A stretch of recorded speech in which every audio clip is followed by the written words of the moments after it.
Board of Commissioners meeting to order for December 7th, 2016. Join me in pledge allegiance to the flag. I pledge allegiance to the flag of the United States of America and to the republic for which it stands, one nation, under God, indivisible, with liberty and justice for all. Thank you. Have a motion to approve the minutes. Make a motion to approve the minutes of November 30th.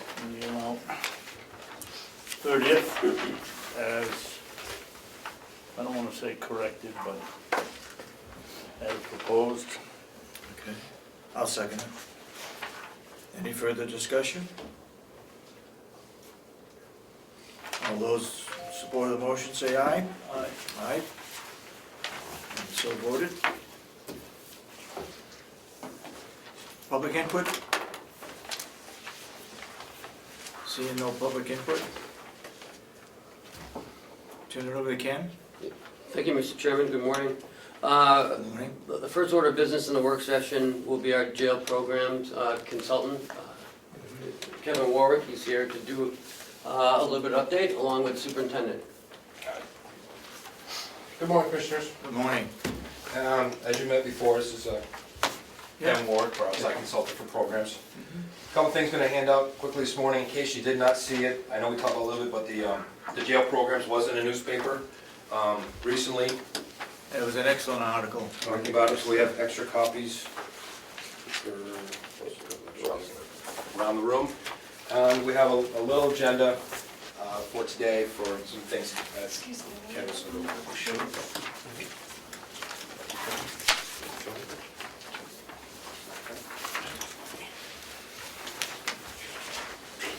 So Kevin came up yesterday, sat in on our classes, sat in with the team, and we'll report back on some of the things that he observed and how we're doing and where we're going. Good morning. We don't have a PowerPoint today, we wanted to, you've heard most of it before. But I have to tell you, it's been a good experience. Developing a new program is complicated. It's an evidence-based model, so it takes effort to pull it together. And the county has done a great job. Jason and his staff have done a really, really, really good job of putting together a program and with a minimal staff. So right now there's intensive treatment services going on, for folks who are in the trust program. So the classes they're getting are Thinking for Change. You've heard about that in our other meetings. Excuse me, Kevin. Yes. Trust stands for something, so Yeah. why don't we get it on the tape? That's a great question. I'm trying to remember what That's been the trust program. Get back in 2 seconds. it's in the article. Let me find out. Let's see, where is it in here? You stumped me already, Commissioner. Yeah, here it is. Transitional re-entry and under-supported treatment. Yes, sorry. Great question. Usually I don't get stumped in the first minute, but that's good. So they're doing Thinking for a Change for the men and for the women, and that's the cognitive group, the most important group for them to begin to look at the way they make decisions in their life. That's going really, really well. I sat in on the group yesterday with the men. It was really well put together. We also talked to the men about what they thought of programming so far. That's been going on It has. before you got involved. Yes, Okay. and it's a core program, and I think it's important. Now, Alyssa's also been trained and been sitting in on the curriculum, so she understands it, can also do it. But the difference is it's being done in a different way now. It's being done with lessons 1 through 15, where there's a group that goes in and does lessons 1 through 15 and then does 16 through 24. Because the last 8 lessons build on the first 8 of them, and it allows, the long and short of it allows a lot more people to go through. The other way, you have to wait for a new cycle, and sometimes that takes 3 to 4 months. The way they're doing it now, you can enter in pretty much as soon as you get in the facility, and you can move the program along. So it allows for immediate entry into the program now. We didn't have that before. And Ian has done a nice job with that. Again, I sat in on the group, and we talked to the inmates about what they saw with the programming, how they liked it. They were very much impressed. And I sit in on these a lot. I train in Thinking for a Change as well. And they really knew the curriculum. They knew exactly what was going on. I was very impressed with the way it was delivered. You guys are doing Seeking Safety, and Jim Stoddard is doing that. It's a really good curriculum. It looks at, trauma and mental health issues and all that. It's a really good curriculum. Jim is doing a fine job with that and other things. You're also using, for substance use, a Prime for Life curriculum. And by the way, these curriculums are there for men and for women. So there's two separate programs going on at all times for men and for women. It's important to keep them separate, and they're doing a good job of that. I said on Alyssa's class yesterday, that's a really innovative curriculum that's been used for about 10 or 15 years around the country. Really well thought of curriculum. And that's a change in operations using that, and it's been really, really good. And we'll talk about training as we go along. They're getting an assessment to look at the risk needs, and we looked at the assessments, and those were really well put together so far. Everybody in the program gets a case management plan. We looked at those yesterday. Those were good as well. The other thing we're doing is we're collecting data, a series of data points on all kinds of things. How many people have, for instance, how many people have a co-occurring disorder, substance abuse and mental health combined. And so far, by the way, all of the men and all of the women have a co-occurring disorder. So we thought it'd be high. It's even higher than that. So everybody who's been through the program has both a substance use issue and a mental health disorder. So that's not surprising, but it's good with some data that we already have. And we're collecting a lot of data. Jim has put together a data set, and it's really well put together. The plan is to have aftercare meetings as soon as the first group's complete, and have aftercare meetings in the community. And that's something that will be happening. We're projecting January, February down the road. Not right yet, but that's coming next. So that's really important. Some curricula that was purchased. Seeking Safety is a curriculum that we're using for the men and the women. It's really well done. Bless you. Bless you. And the curriculum has been purchased for that, and it's being used. Prime for Life has also been put together, and we have that curriculum. Thinking for Change is free, ongoing. There's never any new charges for that. What Ian has done with that is put together this workbook with the supplemental materials. It's really, really good. It was really kind of impressive to look at that. You want to hit Prime for Life a little more? Yes. Prime for Life is What's a it substance about? use curriculum. And it's set up with a series of presentation materials, kind of PowerPoint slides, but also videos about ways to do that. So it's set up where you do a presentation with the group, and then there's a video that's kind of set up in between to talk about different things. It's really interactive. So there are other substance use curriculums. They all cost money. There's Living in Balance. There's New Directions. Prime for Life is one that's really kind of interesting. It's about the same cost as the others, but it's really innovative. And Alyssa's been trained in that and has been utilizing that, and she's been doing that already. So it's a really good curriculum. Again, it focuses on all kinds of issues of drug and alcohol. Why do you use? What are the risk factors? All kinds of things. And it's an evidence-based curriculum that's been used around the country. The staff here, after we met, chose that curriculum. I find it to be the most interesting to run for the clients and for the staff to do. All of them are good. This is kind of a really, and the training for this curriculum is really outstanding. So it's really going well so far. And as we met with the women, we also talked to them about the program, what they liked about it, how they connected to the program, and they feel really good about the program. They think it's going to help them prepare to move back in the community. So there's a lot of good things happening with that. So again, when I looked at the program, we started the program and we planned the materials. We've worked on that for several months. They've been doing it for a couple of months now. And this was the visit to, of course, talk to you all, but also to kind of sit in and say, how's it really going? Are the people getting connected at the classrooms? I can walk in at this point and get a sense of whether they're connected to the staff or whether they're connected to the program, and you can feel really positive, okay? So we're not all the way there yet. This is our first few months of running the program, and it's going really well. So the early indicators are all really, really good. We're going to be looking at data down the road that's going to be able to prove this model out, recidivism, but that's going to take us 12 to 18 months to get to.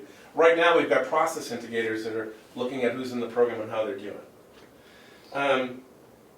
There's been a lot of training. I think you all know that Ian's been trained on Thinking for a Change. Alyssa's been trained on Prime for Life. Jim Stoddard has been trained on Seeking Safety. There's through a series of videos from the company, and has also been to the Mental Health Summit. He recently received his master's level LADAC as well. Jim is really, really solid with programming, and is the most advanced person when it comes to that here.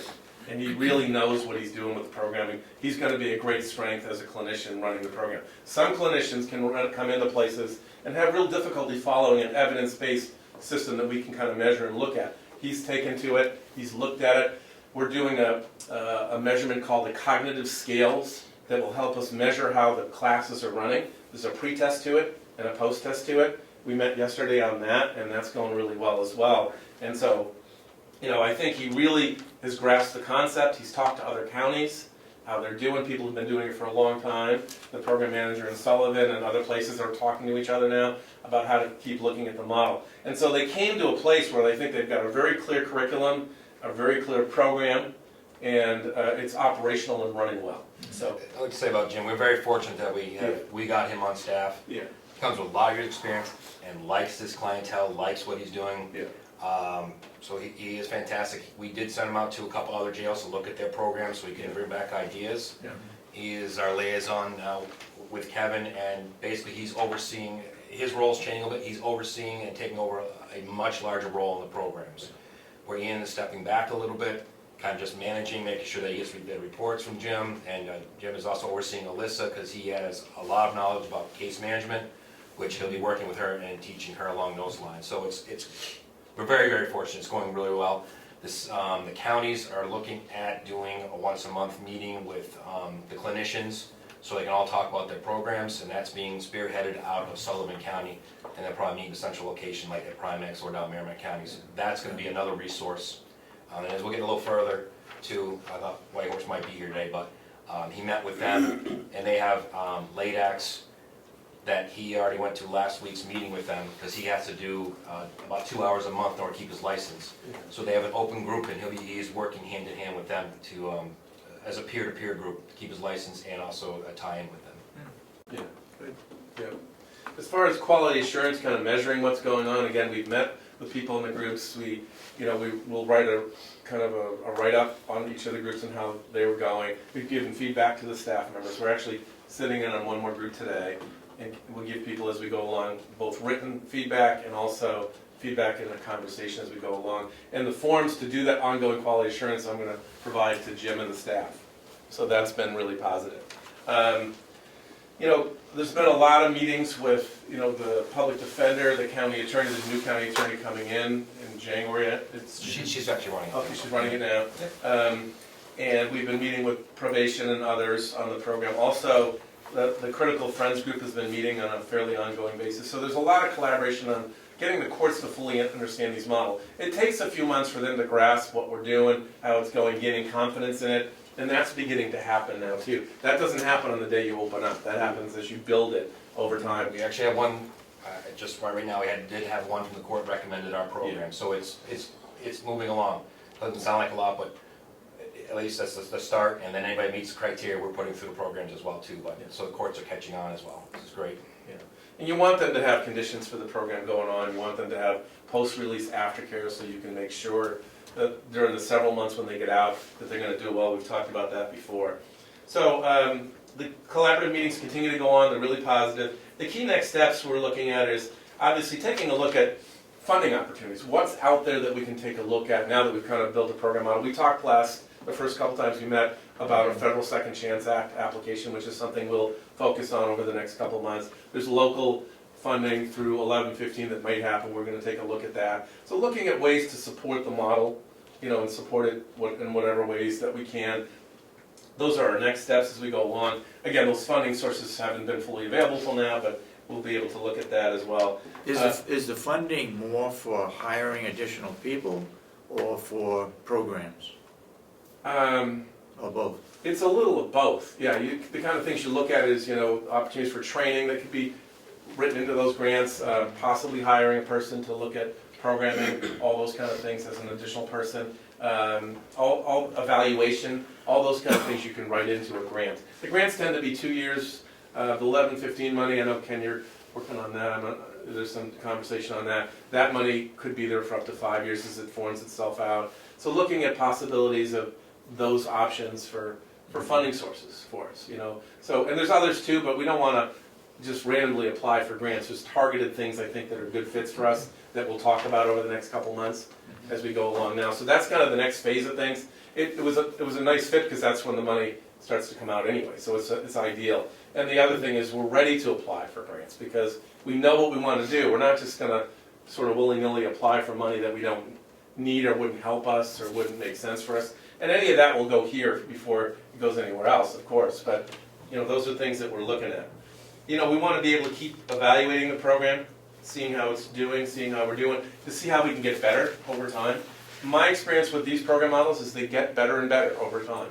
The first few months, you're working out the kinks. I call it kind of spring training. We started in September, we've practiced out some things, and now it's really coming along. And you could feel it when I came. I don't want to go into sit in groups in September the first week they're here. They're just not ready for people to sit in on it. Now they're ready, and it's really going well. I think one of the things that Jason talked about earlier is the working with Whitehorse, and others about sober living and having those opportunities. One of the things that people really struggle with is when they get out of here, some people need that transitional period, and that would really be a help. And not many counties have that yet. There's very few counties that have actually got a program that allows people to transition. Not everybody's going to need it, but there's going to be people who need it.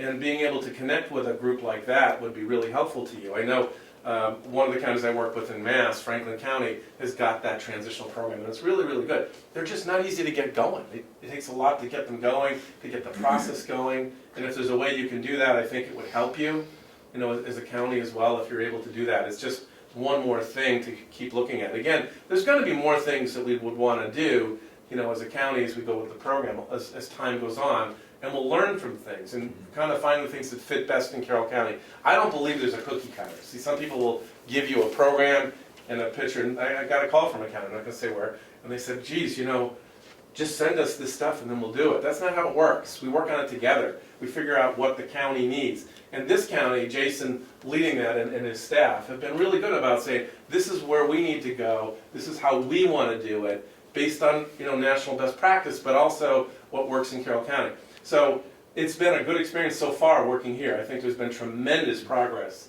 in a very short period of time when you think about putting together a program model. It's really, to me, this has been a really rewarding experience so far in this county. It's been really well put together. Everybody that we've worked with has been workable and wanting to help. The Critical Friends Group has jumped in and wanted to help. The county attorney seems real excited about the program as she moves in. I think that's pretty exciting. So I think that the process here, the judges are real excited about the program. Chiefs of police, Yep. Chief Conway last year when Senator Gene Shaheen was here, Yeah. he said the best thing that's happened in this county in 10 years is what we're doing over at the jail. Yeah. So there's a lot of support in the community, in Yeah. law enforcement and in those that are critical friends outside law enforcement as well. So. How many visitors that we have over in the jail are participating in the program? Clients in the Inmates. program. Right now, there are, I think there are 4, there's one of the guys that was out at a meeting at the court. So there are 4 men and there were 4 women in the program when I looked at it yesterday. There's been a few more, some, people transition in and out, but right now there's 4 men and 4 women in the program. And who can participate? Everybody that's in the jail can participate? No, No. it's based off of, there's criteria. Between assessments, it's for high-risk offenders, those that have some sort of substance abuse usually. There's a bunch of different assessments to get into the program. Also, the key piece is, the recommendation from the court. If they recommend the programs, that also is a help. But even if they don't, we put them through the assessments, and if they meet the criteria, those ones will go into the program.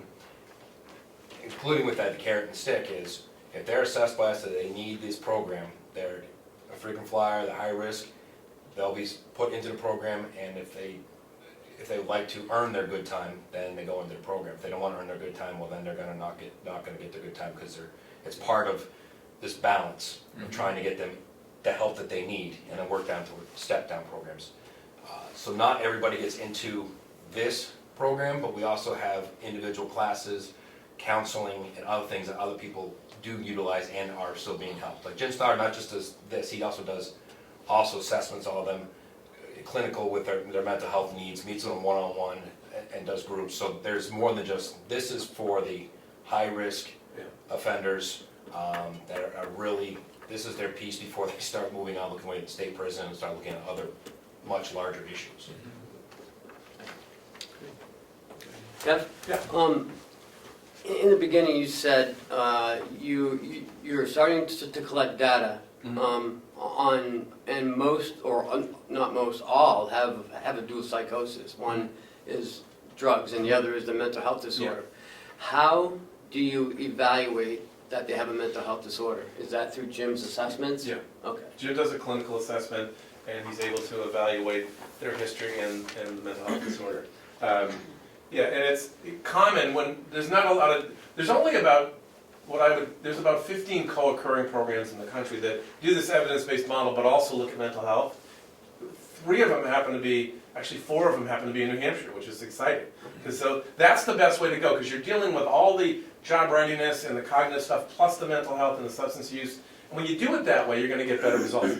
And all of those programs show between an 85 and 95% co-occurring rate. The problem is the national numbers Justice puts out, they don't really evaluate in most jails, so they don't know how many people really have that. They rely on a booking officer who comes in to say, do you have a mental health issue? I'm not telling them. And they just aren't going to do that. So the programs that do this evaluation, it won't end up being 100%, but we do know that your numbers are as high or higher than other places, which is really already good. So even though we've only been operational for a little while, and there's been more than 8 total in the program, we know that the co-occurring issue is very prevalent here in this county, which I'm sure you knew, but now we can collect the data and prove it.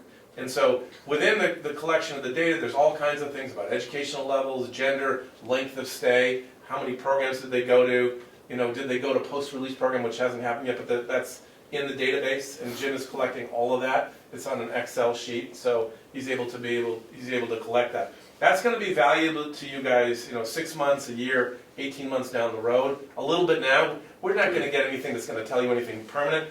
A couple of trends we already know that are helpful to you, but down the road we're going to be able to evaluate results of the program. How long did they stay in the program? Did they go to aftercare? Of the people who did all that, how many of those were successful? The people who didn't, how many of those were? And the goal, again, is to reduce the number of folks coming back in your system to do better in the community as they go along. And so all of that data set is all set for you guys, and you'll appreciate that on the road. People sometimes will collect 500 pieces of data. We now know what the real data is, and you want to collect it and do it right. So they've got the right data set of about 30-some points that they're going to be collecting. That are the things you're going to want to know as commissioners, and the delegates are going to want to know, and the community's going to want to know, how is this working, how is that working? And you guys have put all that together as a system and worked on that. So those sound like small things now, but down the road they're going to be the big things, because that's how we prove if our model works here, as a local community. So again, I've been very impressed with the way it's going. Sometimes people are really resistant about doing this stuff, and you start doing it, and we talk about it in the meeting, and isn't that nice? And then you go and do it with the staff, and it doesn't go so well. And in this case, it's been really, really good. I think people have been totally motivated. There's always more to do. There's always more training, for the rest of the correctional staff. There's things on the agenda, the next round of things is giving them more information about what we're doing. We don't want them to be clinicians, but we want them to know what we're doing and how they can impact that. So there's a lot more things down the road. And I think, like I said, the fact that you as commissioners and the delegates were able to fund this and do this is the right thing to do. I think you've done the right thing. And keep evaluating and keep asking questions, because we have to keep proving it to you. And Jason's leadership has been great. This has not been, to me, the most challenging project, in that people have really made the effort right away. There's not been a lot of pushback. People have really wanted to do it, and it's exciting to see that. And I think the long-term results are going to be good. You have a challenging community. You've got a lot of distance, a lot of geographical issues, a lot of things to deal with, and it's not an easy community. But we know that. We know that going in. Given all that, I think we're talking about a program model that, in my mind, will be effective down the road. We can't prove that to you yet, but I think the data sets will prove that to you in the next 12 to 18 months. How are you going to track these people after they leave the program? That was my next question. Yeah. Well, they're going to have aftercare groups, which is the best way to track them, and then also working with probation and parole. The biggest thing is getting probation and parole. Yeah. Because then there's the dog in the fight, that they own them, and we're able to work with them. That's how Sullivan County does. Yeah. If they don't have that, we will still try to work with them, but that's going to be on them if they're willing to still continue working with us, because we don't necessarily have any way to make them come back in or go to things, and we'll try with them as best as possible. Yeah. But probation is a key piece on top of this. That's how Sullivan does, they do their program inside, then they're another 9 months out on probation. Is most of our visitors go on parole? Some. Not all of them, no. No. And you're gonna see more with the felony first coming along, because they're gonna take those felonies and they're gonna make a deal out of it, come down, and they'll get time inside, and then they'll be on probation afterwards, because it's early case resolution. So I think you're gonna see more of that happening coming down the road. I think all of us in the counties are gonna see more and more of that stuff happening. I also say we talk about training next year for staff, because we want staff also to build up their skills. We already have mental health training already scheduled for next year. We have mandatory training days, and that's some of the stuff we're focusing on. And that to be some of the grant stuff too, is putting more training in there that for staff to be able to do these kinds of things that hopefully don't cost. Good. Any questions? You got more questions? No. You all set? I spent some time with him last night. Okay. I'm very pleased with the way Jason went about doing this. I mean, you know, we hired the perfect guy for this. I think Kevin's done a tremendous job, but also the staff at the jail have been, you know, just like Kevin said, wanting to do this, wanting to help, and that makes a huge difference. So I applaud both of you for this great program. Thank you very much. Anybody? Go ahead. I Amanda? have a question. Could you kind of explain what you visualize as transitional housing for this group?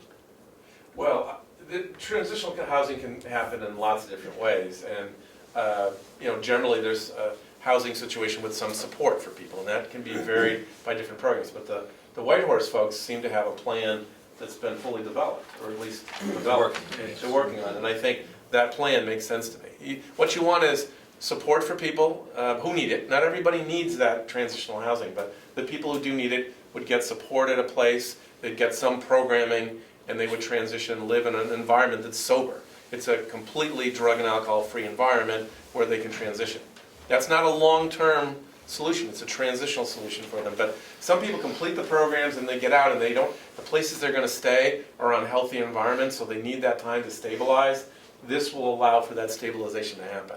So there's some programming that goes on with it, some support. Those people who would go to sober housing, by the way, would still come to aftercare and would still be supported by the jail staff at transition, but they would get a living environment that's a little more healthy than some of the places that our folks go back to. Yes, sir, go ahead. I can Your see. name, please? Sure, Tony Fallon Architecture. I'm working with Okay. White Horse Yeah. on a number of different residential facilities. So that's what I know more about the facilities. I Yes. don't know as much about the operation. Sure. I just wanted to try to speak to that. Unfortunately, they were planning to be here, but they had something come up, so the staff who knows more about operations couldn't make it. Anyways, all that said, White Horse has an ongoing, existing, up and running day program where people come from their homes in and talk to them 10 minutes north on 16 here. And we have a number of different sites we're looking at to try to do some of the transitional housing.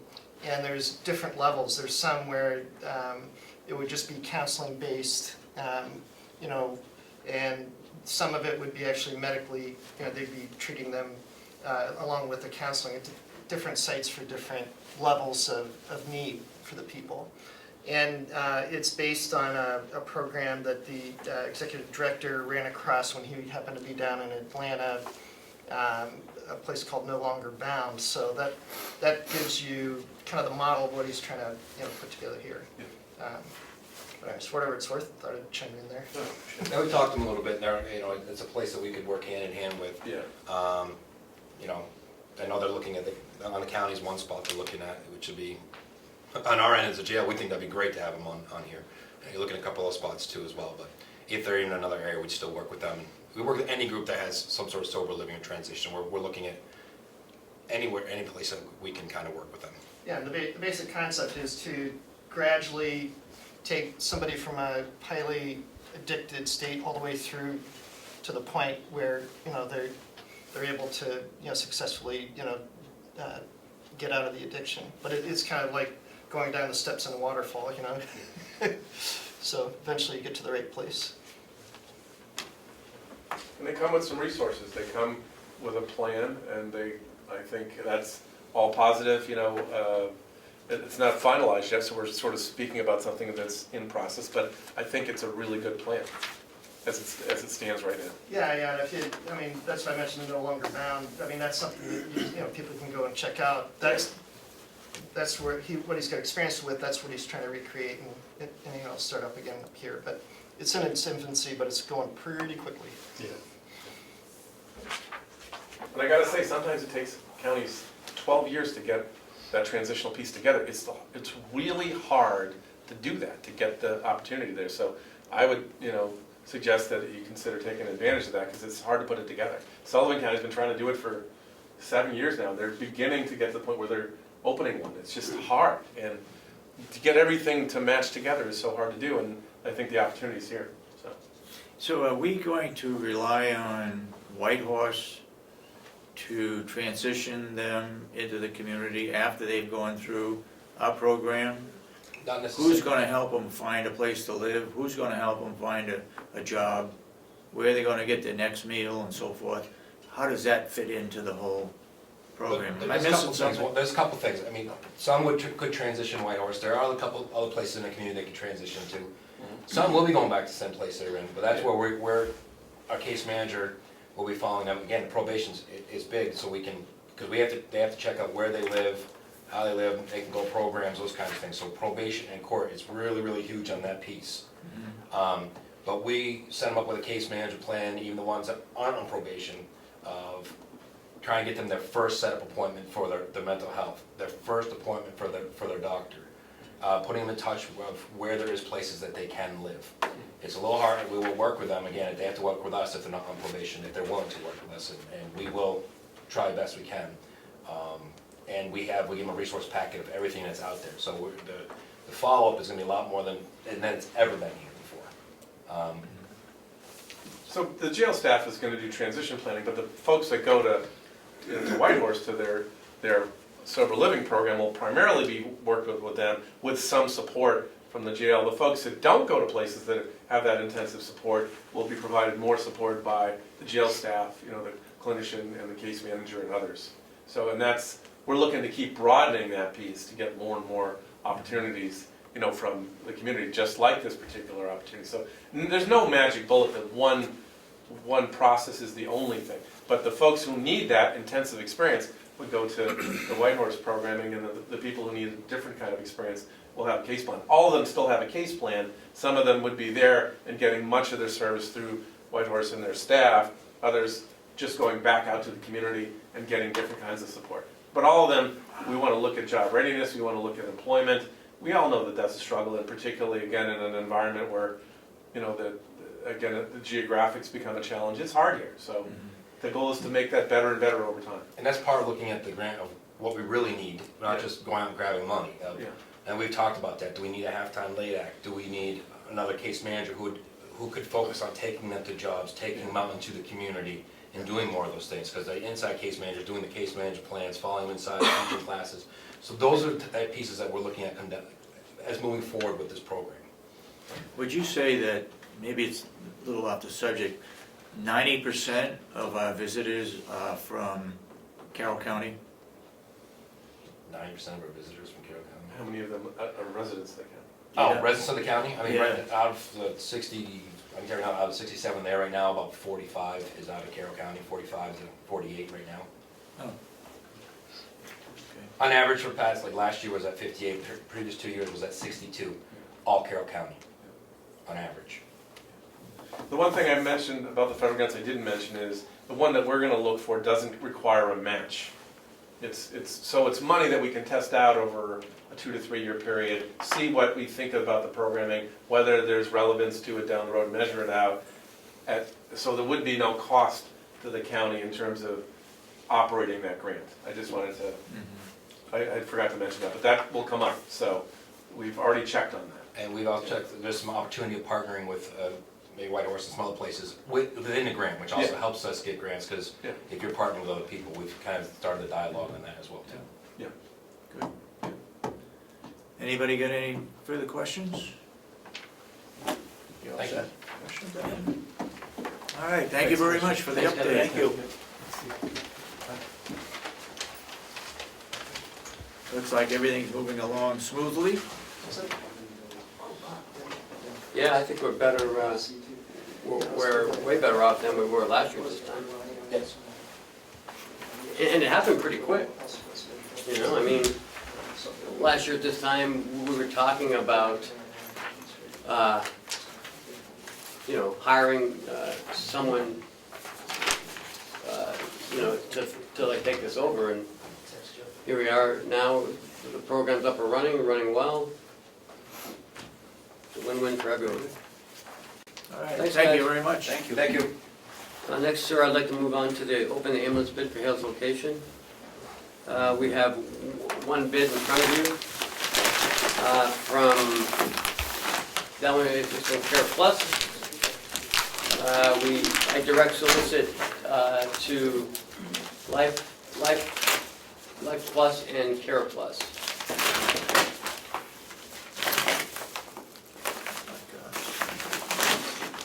Merry Christmas. Well, remember, it was an RFP for what they felt that they could provide for Hale's location.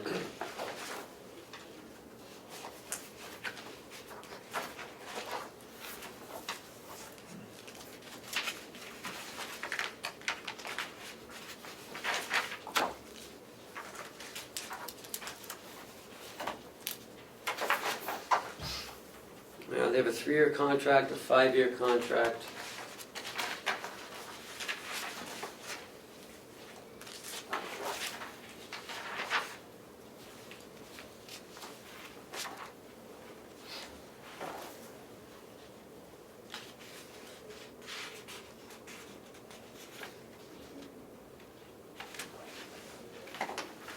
Where are their proposals in this? Halfway through it, in What the, color is the tab? the red with the arrow on it. Okay. So 37,000 plus 37,500 plus 38. So 112,500.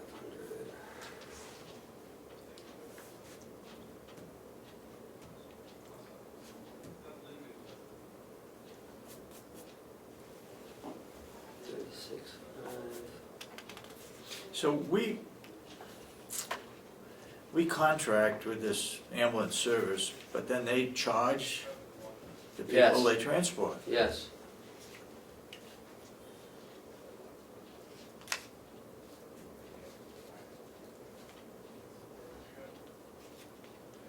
It's 182. So for a 3-year contract, it's 112,500. And for a 5-year contract, it's 182,000. What's the difference between the two? Uh, Money-wise, 82, 72, so about $70,000. 70,000 between a 3-year and a 5-year? Yes.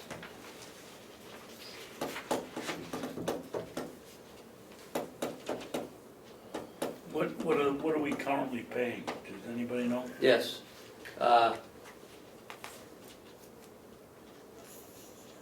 Geez. 38, I think, or 36. 36 or 38. 36 rings a bell with me. Yeah. Yes, I think it is 36. They're offering for year 1, 37,000, year 2, 37,500, year 3, 38,000. For the 3-year contract. For the 5-year contract, 36,000 what they're currently paying, year 2, 36,000, year 3, 36,500, year 4, 36,500, year 5, 37. So the 5-year seems is, you know, is where you're saving per year.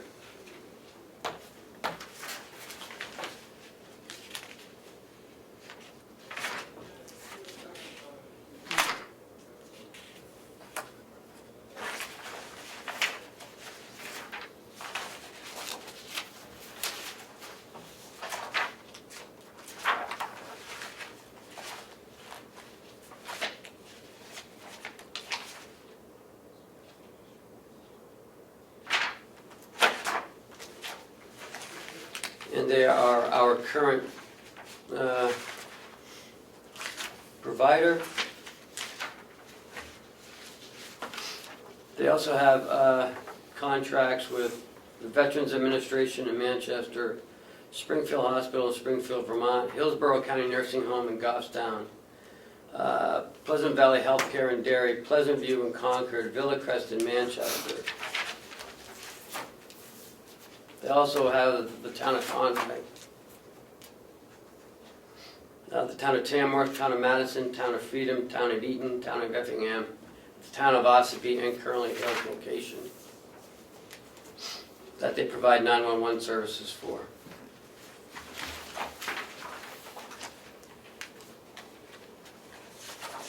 So I guess you're going to decide if 3 years is good or 5 years better. And what's the outs? How do you get out of the contract?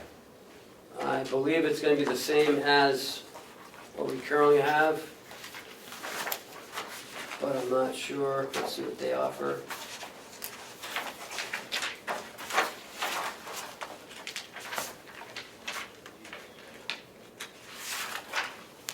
So I'm just going to put all this other stuff in there.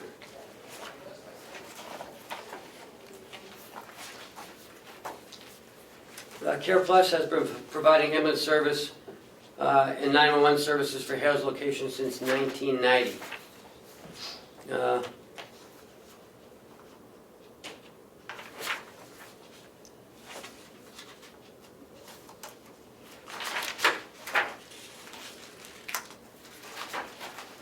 The average response time, the response location is 55 Eastman Road, which is between 8 to 12 minutes to Hales location.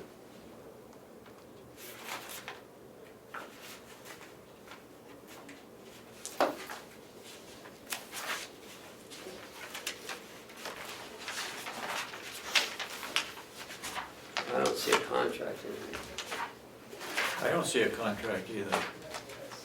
Maybe that's something else that's, We might have to negotiate with. I mean, they're the only bidder, and they're our current provider. If you want, I can run downstairs and see what the old contract says. Oh, because I don't want to make a decision on this today. no, I don't either.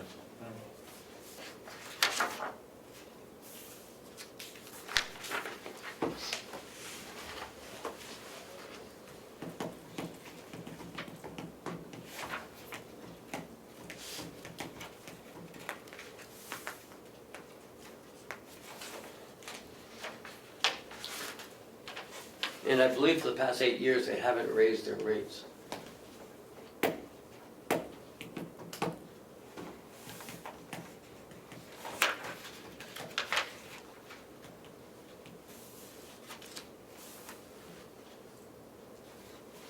Where are my rates?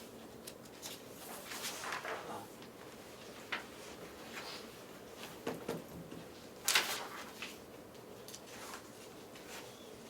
Okay, I think we'd be interested in the, financially, the 5-year contract, but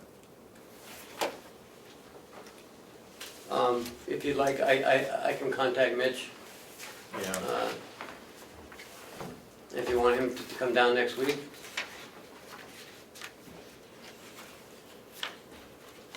I think it'd be a good idea.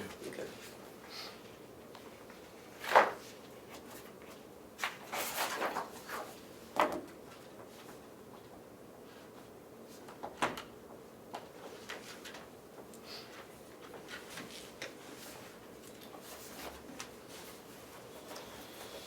Okay? So we're gonna table these until next week? Yeah.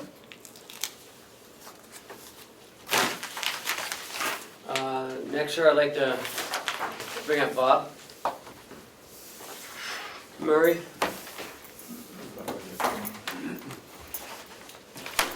you sign one of these? Yeah. No, not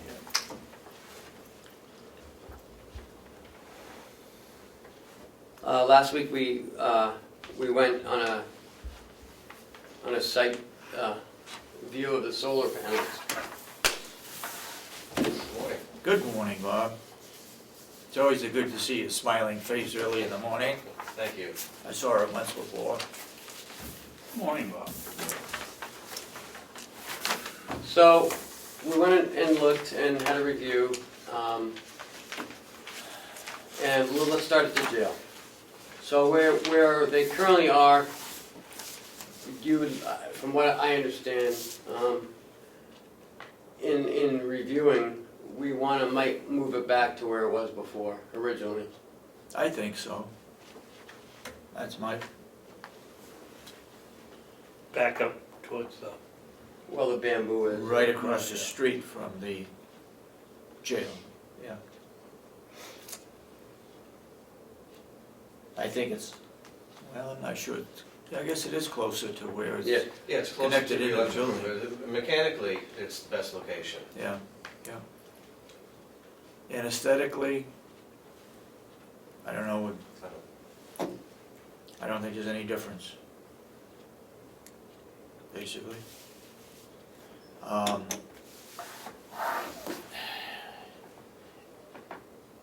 At what point, where do we go from here? All right, we've got the site selection. Then we start the RFP process. And at what point in time, Well, we probably Does this should go go out to to the deli. bid? Yeah, oh yeah, it's gonna go out to bid. okay.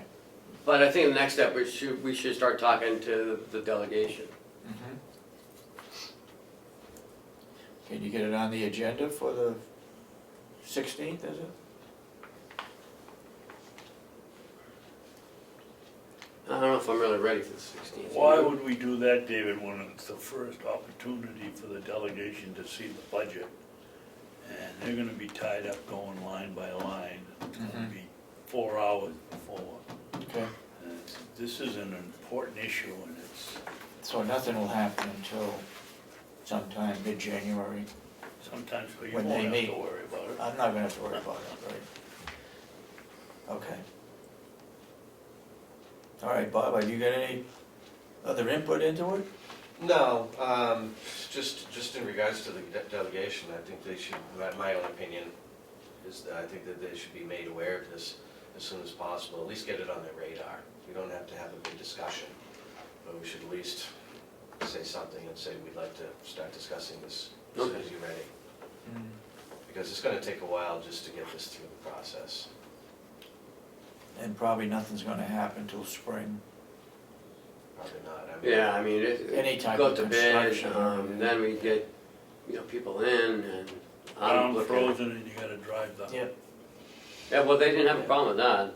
I mean, they have a pile driver that drive that thing right to China if we wanted to. I'm pretty sure, correct me if I'm wrong, the delegation does have to approve this because it's an improvement to the property, correct? It's not an improvement to the property. It would be like a lease. It's a I was just construction. gonna say, basically, it's a lease. Yeah. Because remember, we're leasing this for the first 10 years or 7 years or 8 years. So it's more of a lease than it is an improvement. How does it affect our property insurance? Doesn't. Let's say at some point in time that the Public Works gets a snow blower and they blow stones over on top of this thing. Who's liable for it? Well, I think at that point, I mean, if we cause the damage, our insurance would, pay for it. And we have a $1,000 deductible, so. You also have to take it out of current use. Yeah.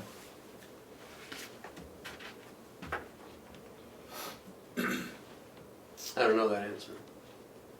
I don't know that answer. No, I Yeah, say, we You have also, we have to. yeah, I'm not asking you, do we have to? We have to. yeah. Again, I'm saying, I don't. What are we talking know about, that. 3 acres at each site? 2. 2 acres No, at 2 each site? yeah.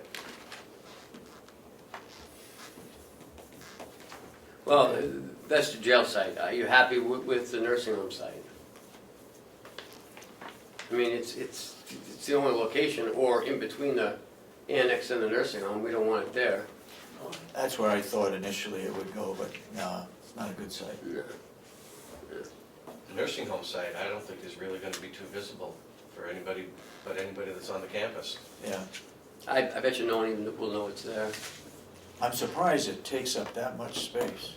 Well, there's a lot of panels. I mean, there's probably 2,000 panels per site.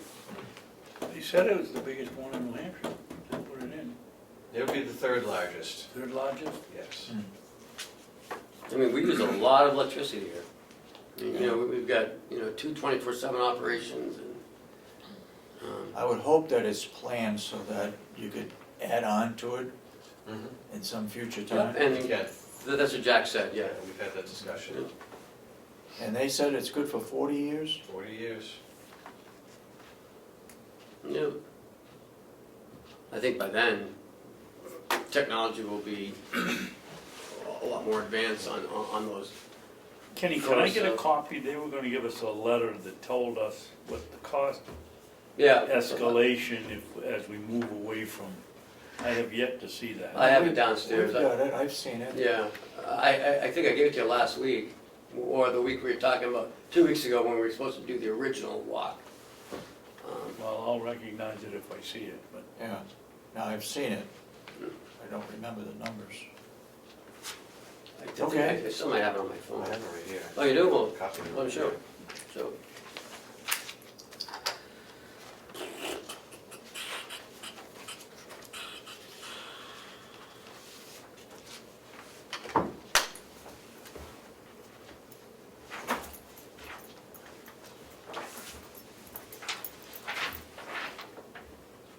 thank you. No, I've not seen this. Yes, you're here every day, how come you didn't see that? Well, if someone, they hide some of the information, so. don't hide it. And there's a couple that would follow up. Can we give this to Cheryl, Bobby, and? You can have that. I can have these two? You can have those two. Oh, okay, I still thank have them in my email. Thank you. And remember, the further away you go, the bigger the wire, the loss of the wattage, yeah, so. I mean, it becomes to a point where it's not even feasible to even do it, you know? I mean, we're paying more for electricity that way. The idea is to get as close to the building as you can, obviously. And probably at some future point, this building could get connected onto something. Yes. I think he said we could put some on the roof of this building, because it's not 24/7, it requires less electricity. Doesn't have to be half as big as those. And then maybe put some panels in the field across the street, I think maybe he said. And I don't think we need a fence around that one. That might be small enough where you don't need a fence around it. I was at the Milton landfill last weekend, and I was looking at their setup. Milton is more like a solar farm. Businesses buy into the power. There must have been 2,500 panels, and I think that was big too. And the panels are probably 2 by 8, maybe 3 by 8.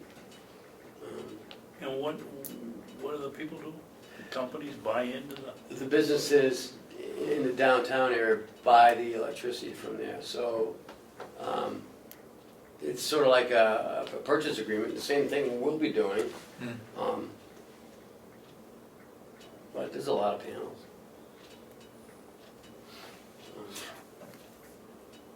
Well, I have no objection to where it's gonna be located.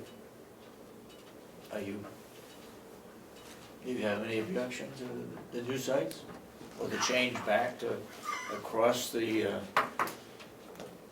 jail? No, I guess I don't. Okay, Okay, great. That'll be our relief to Jack. Yeah, I'd be pleased to hear that. And then, and then maybe on the 16th, I can just mention it to the delegation that that's what we're looking at. I mean, some know already, you know, because I've mentioned to the ones that I've talked to. I think you gotta give them an idea as to what the savings are going to be, dollar-wise. Yeah.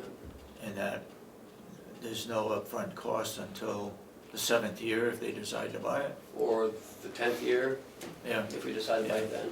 yeah. Okay. All right. Good. Thank you. Thank you. I guess that's it. Thanks, Well, Bob. Grease traps. Uh, Oh, yeah. that's Willie. Willie, yeah, That's he's dropping the water off in North Conway. He'll be here another half hour. So can we go on to the no smoking policy discussion? Because of the budget, we kind of veered away from this. Chris isn't here, but I thought we could still move forward a little bit more on it. In our last discussion, we were talking about allowing vape cigarettes or vapors. There's no cigarette smell, there's no smoke smell. But in here, I did put, because of some of the safety concerns that have been brought up in the news about the e-cigarettes, you know, exploding, the batteries exploding, the batteries have exploded in their pockets and caught their clothes on fire. So,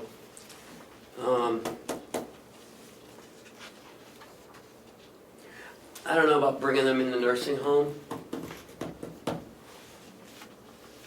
You know, I mean, I'm not. How if they explode? I'm not saying it's gonna, I'm just saying, you know, there have been incidences where they have exploded. And if someone has one in their purse and explodes and catches fire, then the person on fire, the jacket's on fire.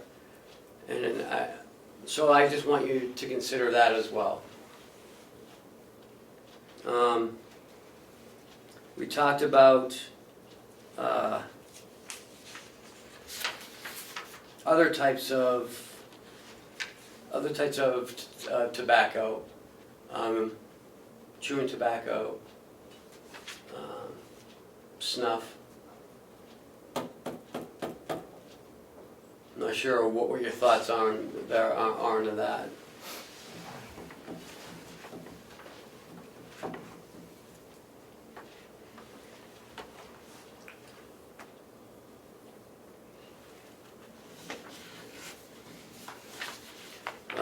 At the nursing home, residents can't smoke. It's a no smoking facility for residents. The jail can't smoke, inmates can't smoke. Tobacco's a contraband. The correctional officers can't smoke at the jail. So really, the only two buildings left are this building and the nursing home building. I'm curious,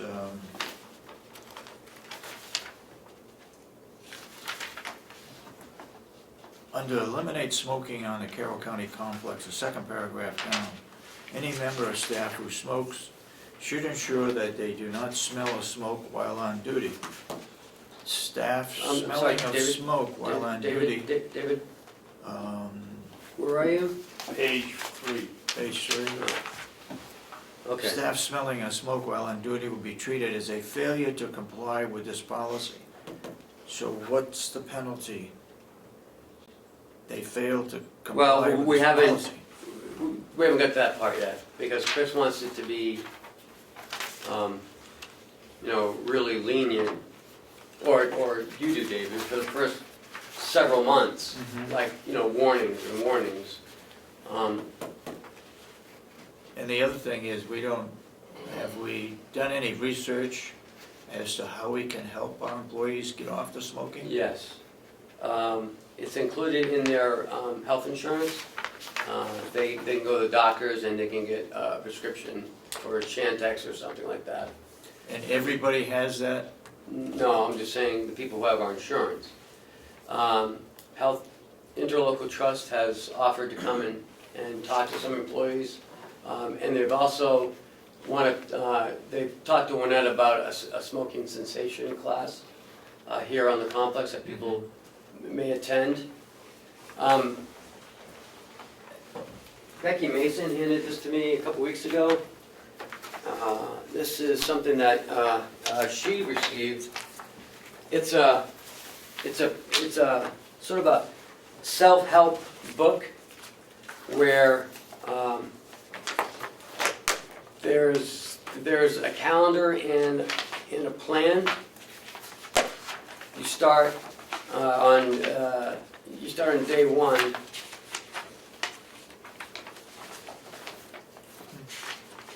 And you start with 20 cigarettes allowed each day for 7 days. Week 2, it goes down to 19 cigarettes allowed for each 7 days. Week 3 is 18, so each week it goes down by 1 cigarette. As your body is detoxing from the drug nicotine, your body is going to complain bitterly about your decision to quit. And it tells you about what some of the common nicotine withdrawal symptoms are. And that's how Chantix helps with a lot of these symptoms. When you get down to week 13, you're down to 8 cigarettes. And it has a calendar on here to help you, to help you keep track.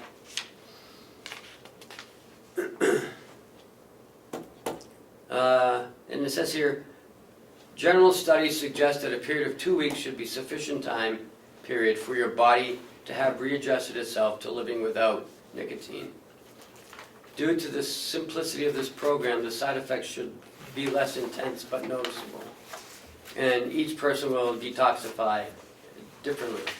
So in 20 weeks, you're down to 1 cigarette a day. And at week 21 and after, you have 0. So, Could we tie the disciplinary action some way to this program? sure. People that smoke just aren't gonna quit. Well, and they don't have to quit. We're not saying you have to quit. What we're saying is you have to refrain from smoking for 8 hours. That's all we're saying. That's quitting for most of them. That are real smokers. Mm-hmm. I don't wanna become the cigarette police and go around counting to see whether they've had 19 cigarettes this week or 17. But we need to tie it to some, give them some goal.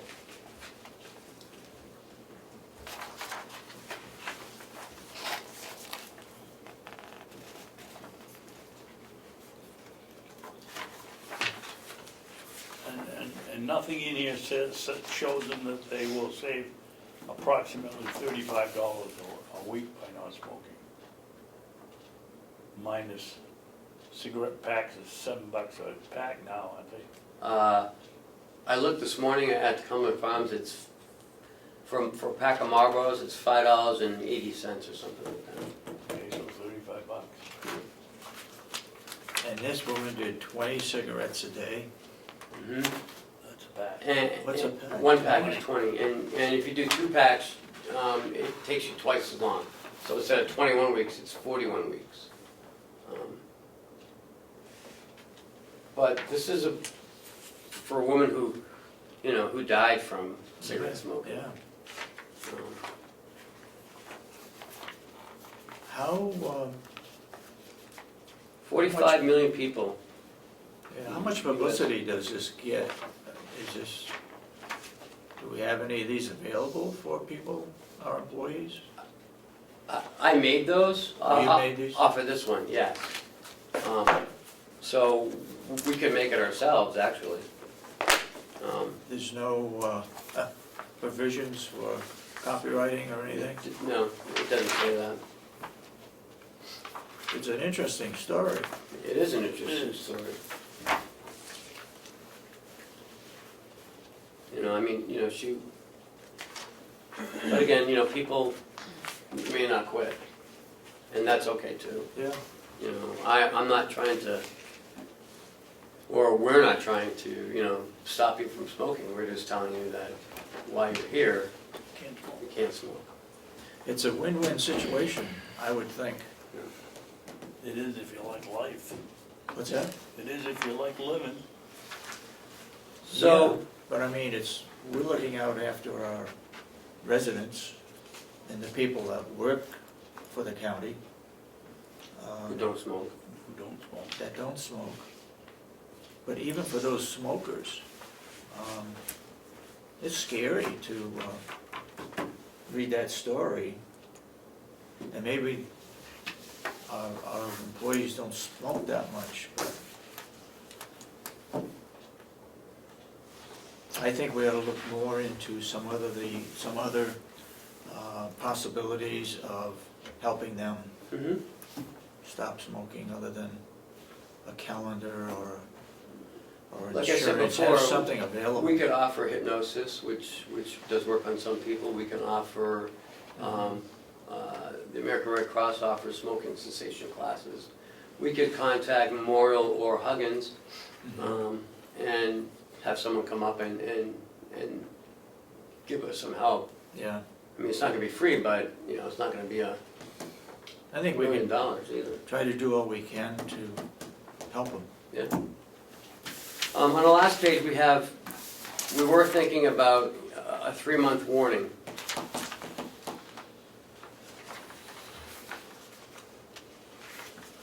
Do you think that's not long enough? Effective the 1st of January.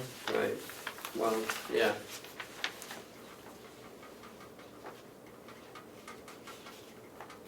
So we hit March 28th. Somebody's still smoking, what do we do? Fire 'em? Well, it hasn't been 3 months yet, so on March 28th. Well, 3 more days to go. Mm-hmm. Would 6 months make any difference? Who knows, Dave? Who knows?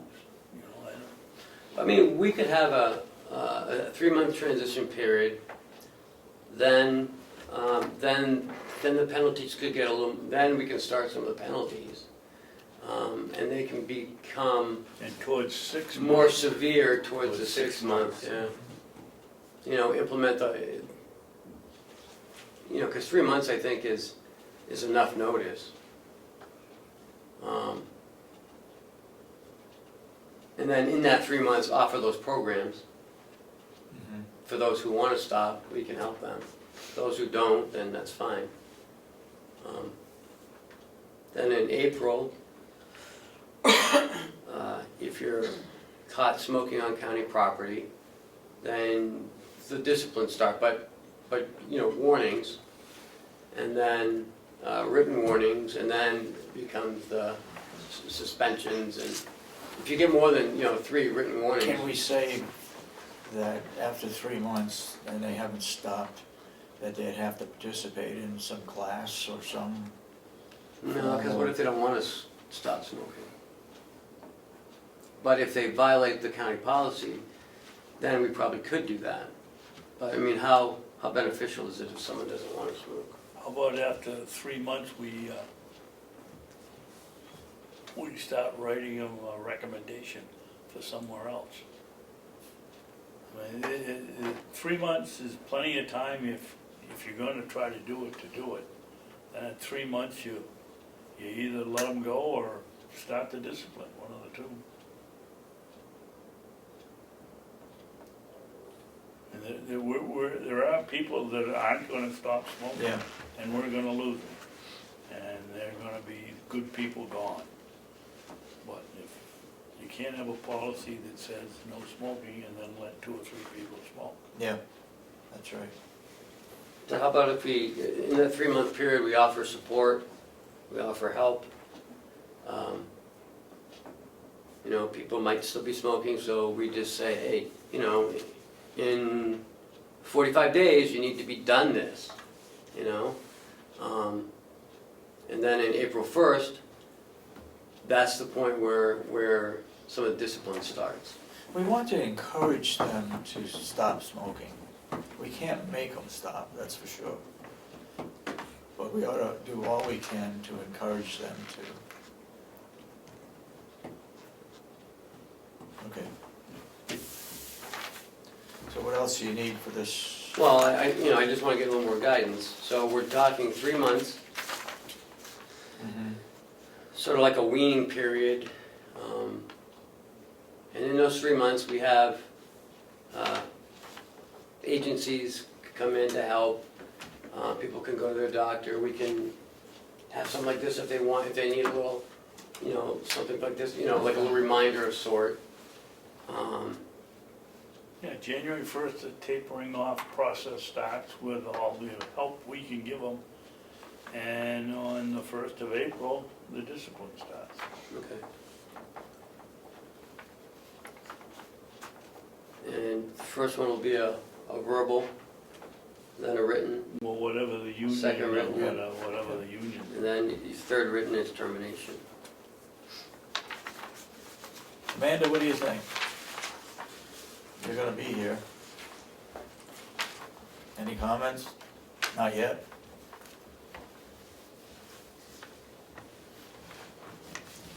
I mean, this came about because we have residents that, some of them can't get out of bed. And they don't have any choice. They have to put up with whatever is there.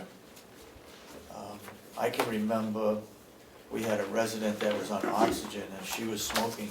We built special, this was the old nursing home, we had special wooden structure at the end of each wing where they could go and smoke.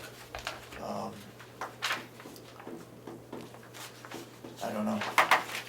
I think it's a win-win situation if it's done properly, and if we can give people help, maybe if we can get a couple of them to stop smoking, maybe the program's successful. I believe it's an addiction. I believe it's an addiction, just like any of your other ones. Some people are going to choose to change their employment rather than change their habits. You talk about trying to hang on to good employees, that's more important, really. What do other nursing homes in the area do? You'll find most healthcare facilities are no smoking. But they let them go out on the Healthcare. road and smoke. I've seen people out on the road smoking it. Sometimes. Yeah. Like at Huggins, they can't smoke on the property. Does they gotta go out on the sidewalk? They walk down South Main Street smoking, 3 or 4 minutes at a time. We're not taking away from their breaks, right? So, because somewhere in here it said there'd be no smoking No breaks. smoking breaks. I think if I read something correctly, they couldn't leave the property. But they can't leave the property now. Because we pay them 8 hours. We pay them for their breaks and their lunch. No, but what I'm saying is they wouldn't be able to go smoke in the road because they wouldn't be Right. allowed to leave the grounds. Right. Okay, do we need anything else? Is that enough? Do you want e-cigarettes?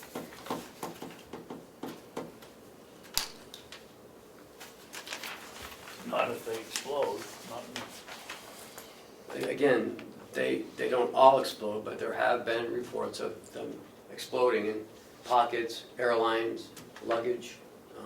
That's why airliners don't allow I it. thought I just read one airline, or several of them said you can't bring them on. That's why you can't bring them on there anymore. Yeah, Same thing as this Samsung Galaxy phones. They won't let you bring a Samsung Galaxy phone on the plane.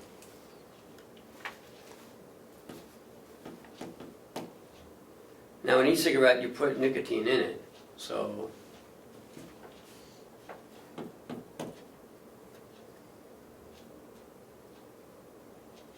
I'm recommending not to do that. yeah. Well, if it's got nicotine in it, and, well, if you have nicotine in it and you base no e-cigarettes because they've got nicotine, what are you gonna do about chewing tobacco? You gotta be consistent.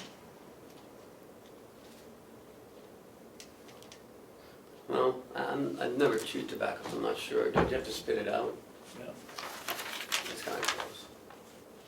If you're gonna go this way, I just make it a no nicotine campus. Okay. Yeah. And they're all covered. Okay.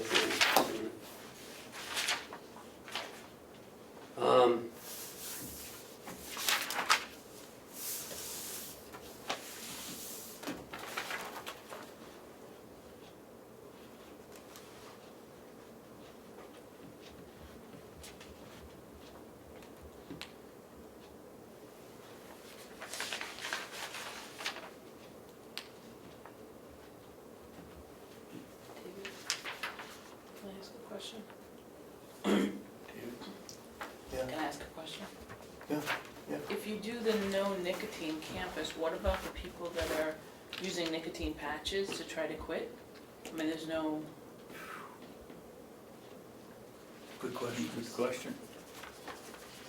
because if you want them to quit, that's one of the ways is, you know, for somebody in that kind of a facility that could.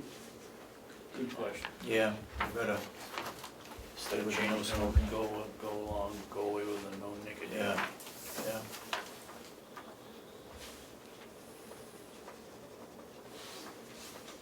Thank you, Cheryl. I told her to say it.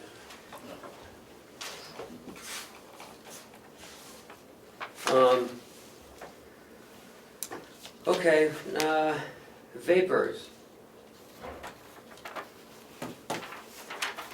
I'm not sure what that is. Chris said What are vapors? it's like a vape, you put drops of something in it and it creates a vapor. I don't know if there's nicotine in it. Well, Can look, be. Do you know, John, what a vape cigarette is? You really want to ask my opinion about anything that's taking place here this morning? No, just asking about vape cigarettes, because, I'm not a smoker, I don't know, but I respect the smoker's rights. okay. I think, Because you know, in a case, when you subjugate one person's rights, you subjugate your own. On any, because in a way of progression in society today, how everything's changed so slowly over time, everybody's getting chipped away, you know, upon their inalienable rights, the rights they were born with. And I don't see where you've been given the authority to do such things. we're looking out after the health of our, Really? not only Or our is that an employees, excuse? but also our residents. Is that an We're excuse? supposed to provide a safe environment for Well- people that are here. You take the drug program, and I've spoken on this on film before. It's a vicious rat race, maybe even a game board. Everybody's taken in the idea that we can go and create these programs to help people out of this situation that's been caused by whom we don't know. But there's some powers behind the situation perpetuating it, because there's money in it. And, you know, you take public seats like your own, oh, we gotta go help these people. Well, maybe some of them, maybe, don't want your help. I think, John, in this particular case, we're looking out after the safety of the people that are Well, what's under changed between our now and responsibility. 30 years ago? Nothing's changed, except that you need to have this inherent control over society in every way you can possibly find. How can we control them some more? I mean, you wanted to post this property. Why? Did you have any incidents? No. Just the sake of doing it because maybe we can get away with it. Oh, okay. This is where all these things lead to. And somehow you miss the boat. Because when you start making rules on your rights, their rights, you're making rules on your own. You really are. Where's this society gonna end? Might as well just put them on the locks and chains. What freedom? What liberty? The right to choose? I have no right to tell somebody else that they don't have a right to protect themselves.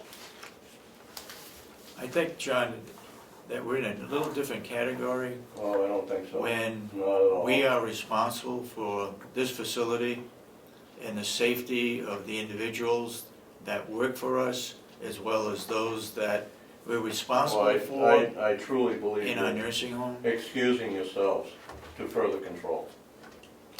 That's what I think. is taking John, place. I'll tell you what's changed in the last 40 years. 40 years ago, cigarettes were the thing to do. Nobody was telling you were gonna die. There was no research that it created cancer. Now that we have it, and we have a responsibility, It's a choice though. When you're born, you're given choices. it's not a choice of somebody 80 years old that's sitting in a wheelchair that can't, You're not blowing smoke in their face. What's that? You're not blowing smoke in their face. Well, according to you, we shouldn't have any regulations. We should be letting them walk in and around the building smoking. No, I'm saying there's a. But yes, you are There's where saying. things become reasonable. And I'm saying that this is going beyond reason. Okay, Okay. John, your point's well taken. Thank you. Thanks for asking me my input. I appreciate it.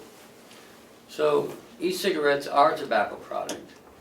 The American Lung Association remains concerned about their impact on the public health. So basically what it is you put this fluid in this little heating element, which is a cigarette. It operates by a battery. And once it heats up the fluid, the nicotine, and it can be like, you can have flavored nicotine too. It heats it up and it creates like a vapor. So it is nicotine. Okay, so take the nicotine out that we were suggesting. Yeah, no, can't put that in. Right, but how about e-cigarettes, what I just Leave them mentioned? in, Okay. leave that in there. Yes.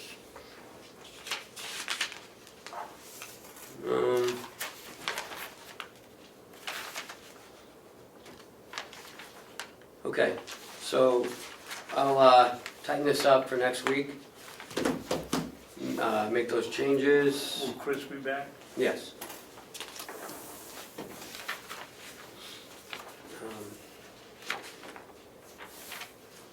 Do some more work on definitions.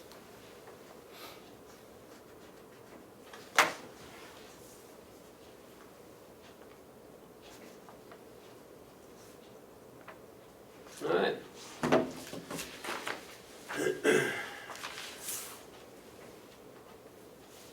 Revenue review.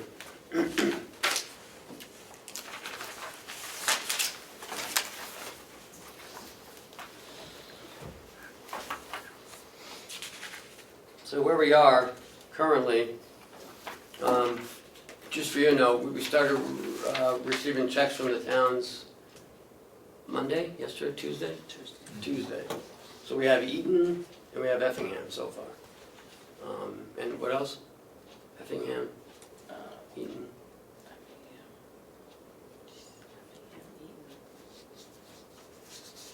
It's a smaller It's a town. small, yeah, it's a small town. Whatever, we have those three checks. So in the county miscellaneous, we're over 400%, which is good. But, you know, it's only 15,000 Yeah, over, and it was only 4,000 budgeted. right? We're not gonna make our water income, it'll be about $3,200 short. So we're gonna have to reevaluate that. This year I put in 24,000, which is what we're gonna get this year. I mean, next year. I put 24,000 in. On the unincorporated places, we've reached it, but we got two years in 1 year. We got 15 and 16 and 16 and 16. Yeah. So that's 9,000 over. Sheriff's feeds and writs, it's gonna be close. We're still 16, almost 17,000 out.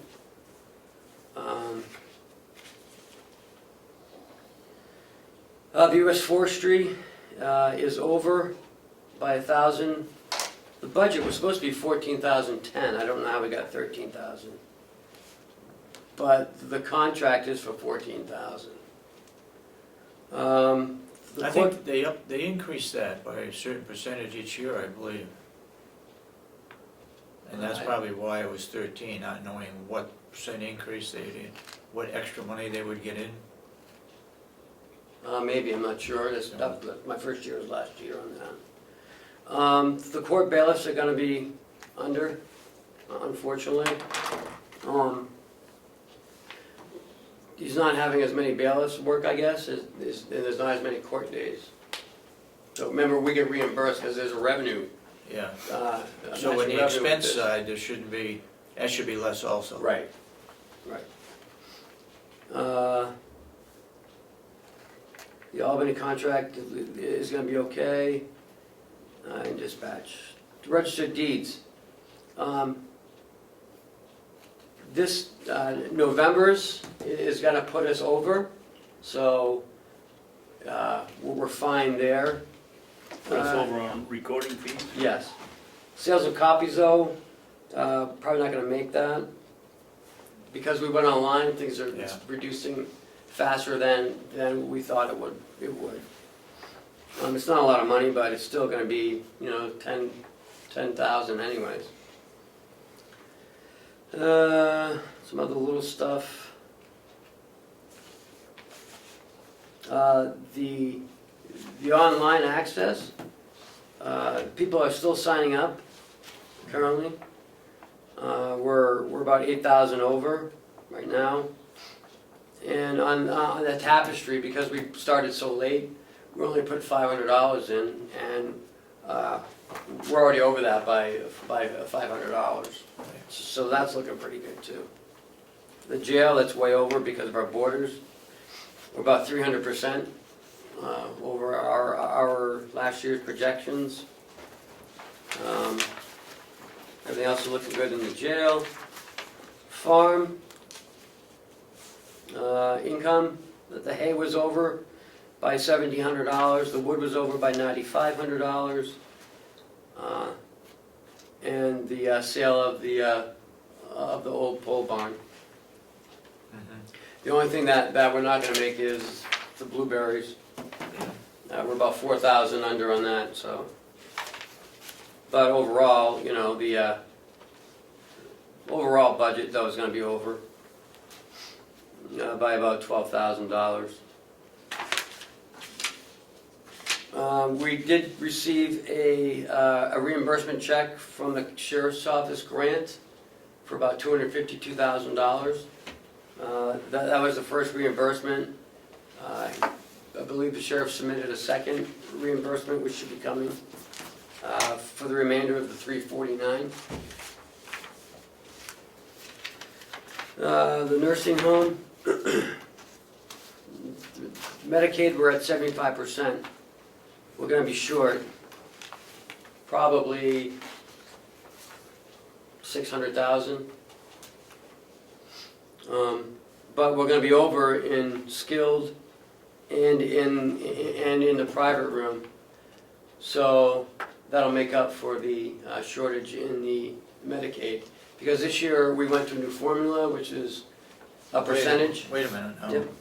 You said Medicaid room and board, we're gonna be down by By 600,000 or so. 600,000, but we're not gonna make it up for the skilled. Skilled is only 42,000. Right? No, No? no. Skilled, we're at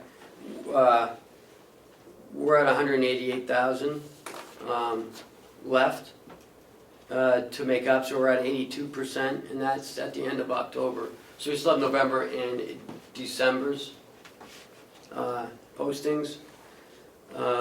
In the private, we'll be over by about 400,000 over on that. Okay. Or 300,000 actually. Personal resources, that's social security payments and any other private insurance that they would have. So that's gonna be a little under 2. Ken, is it a big project for Chuck to figure out if we were to reduce the private pay room by, let's say, two quantities, $5 a day or $10 a day? You should have Paula do that and not Chuck. Huh? I would have Paula do that. Okay, and just to show us, I mean, these are people that are paying from their life savings, and if we're, would you say, 800,000 over? No, 6? no. I said about 300,000, roughly. Now remember, we're gonna get more in private and skilled and less in Medicaid, because it's a percentage. So if we made more in Medicaid, we would get less in private and less in skilled, because this is, it's 100%, it's 100%. So if you take a quarter away from Medicaid, you gotta make it up somewhere, and that's gonna be in the private and in the skilled. And if we were down in private and skilled, we would be up in the Medicaid. Okay. What are you saying, you would like to reduce the private pay? Well, make it, I wouldn't talk about that right now, I'd wait till the end of the year. yeah. Because we're averaging about 288 in a month in the private pay. And we still have 256, so that's, November will be 288, we'll say. So that leaves us about a $32,000 plus another 300, so we'll be about close to 300,000. But you're gonna make up in the Medicaid room and board.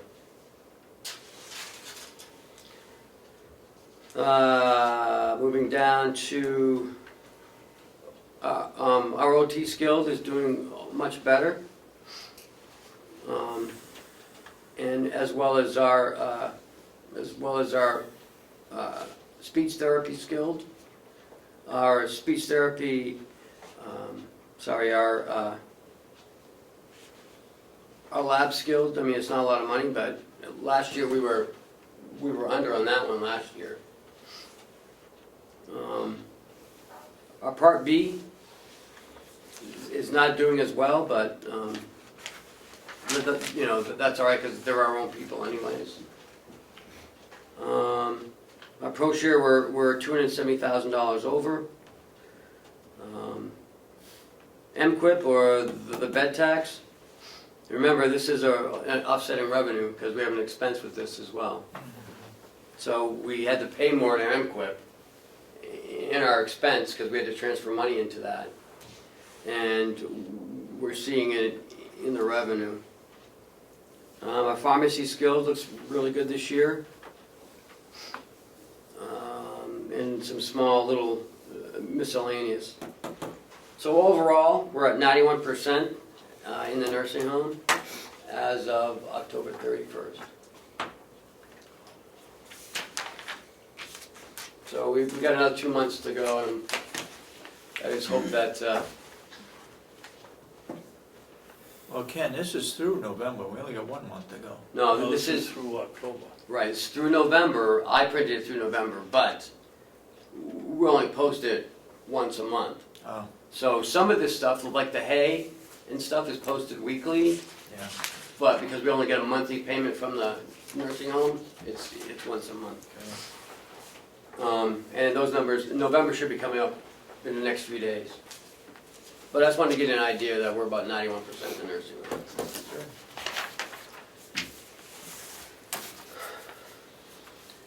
home. Revenue. Can we go to, let me see if that was Will. Can we go to administrative updates? Yep.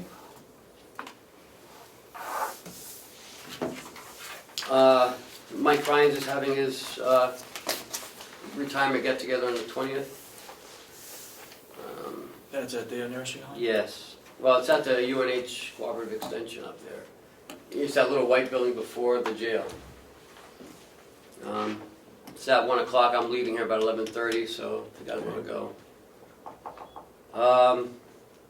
I had a county officials orientation last Thursday. Commissioner-elect Bivard was there. Mr. Joe Costello, a new treasurer, was there. Representative Marsh and Representative Knerk were there. I thought it went pretty well. We had tours of the nursing home, the jail. We talked about programs at the jail. Commissioner Babson showed up for a little bit of it. I went over some RSAs with them. I went over the budget with them. We explained, I had each department head, the county attorney, sheriff, Chuck came up for a few minutes. Wynette came in to talk about their individual departments and how it operates, and had some good information. I wish I would add more time, but I gave each department head like 15 minutes. You can have a little introduction. Well, it gives them an idea, they can always. Absolutely, yep. And they were both, everyone was happy that it happened. We spent some time in the nursing home up in rehab. We spent quite a bit of time in rehab. So, just give them a flavor of what the county does, what the county offers, what their role might be. It was good to get them all in the same room, all in one direction. Go back to Mike's retirement, what was the date on that? It's the 20th. It's a Tuesday. And it's also, Martha Richards isn't running either.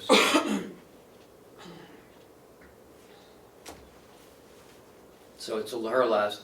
She's been there for quite a while as well.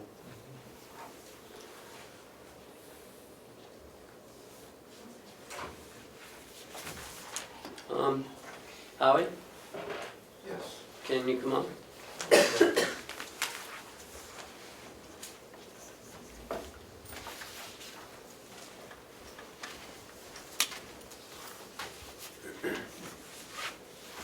So I wanted Howard to come in and talk to you guys about some of the things at the nursing home.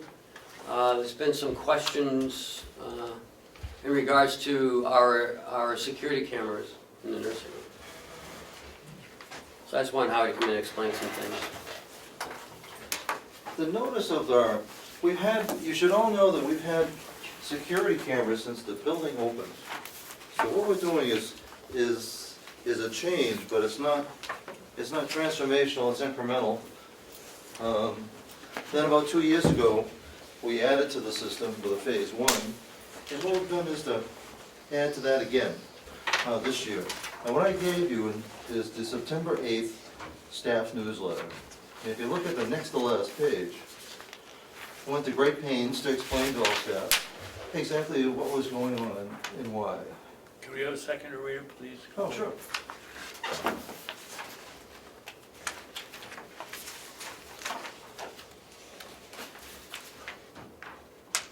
What section are we supposed to be looking at? Video camera? Yep, video security improvement.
What brought this up, Howie?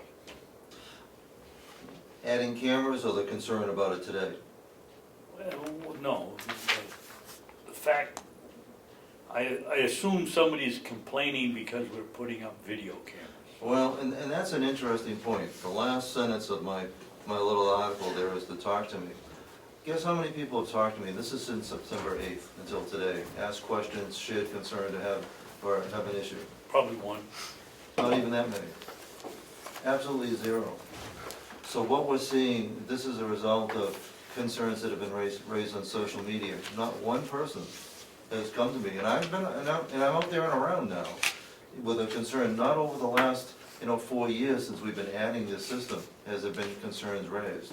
So this is a little isolated, I might argue, misguided. It does not seem to represent the feelings of anybody else, and contrary to remarks that have been made in social media, we just did a staff satisfaction survey, and we did very well. Well, still, you didn't answer the question.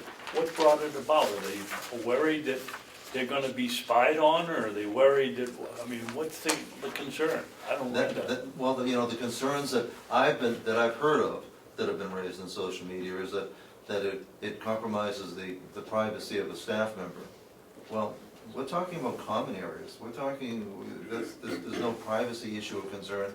And there was another question raised, would it ever compromise the dignity of a resident? Well, and that's a clear no, because our residents, we're set up so that a family could visit anywhere in the nursing home at any time, short of a private room. So our residents are always protected. So you have to believe there's an ulterior motive. I can only speculate as to what that is. I have to believe, and it's not, we're not talking widespread.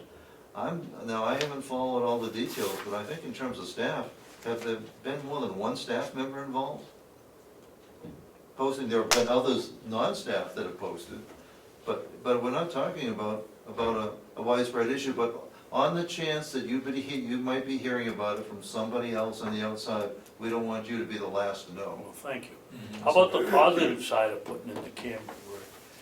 We could get a patient or a resident in a sticky situation and you couldn't see it, now you can see it on the camera. You could see an incident where two residents get in a squabble and I can see it as only a positive thing, not a negative thing. And you're exactly right, families love it. In fact, we have had requests from families who want to put their own cameras in their residence room. We're actually able to allow that. Not that we're excited about the idea, but because we only have one resident, typical nursing homes have a problem because you have to worry about the privacy of the other resident. Yeah. Well, we don't have that, but there is interest. But our biggest reason is security.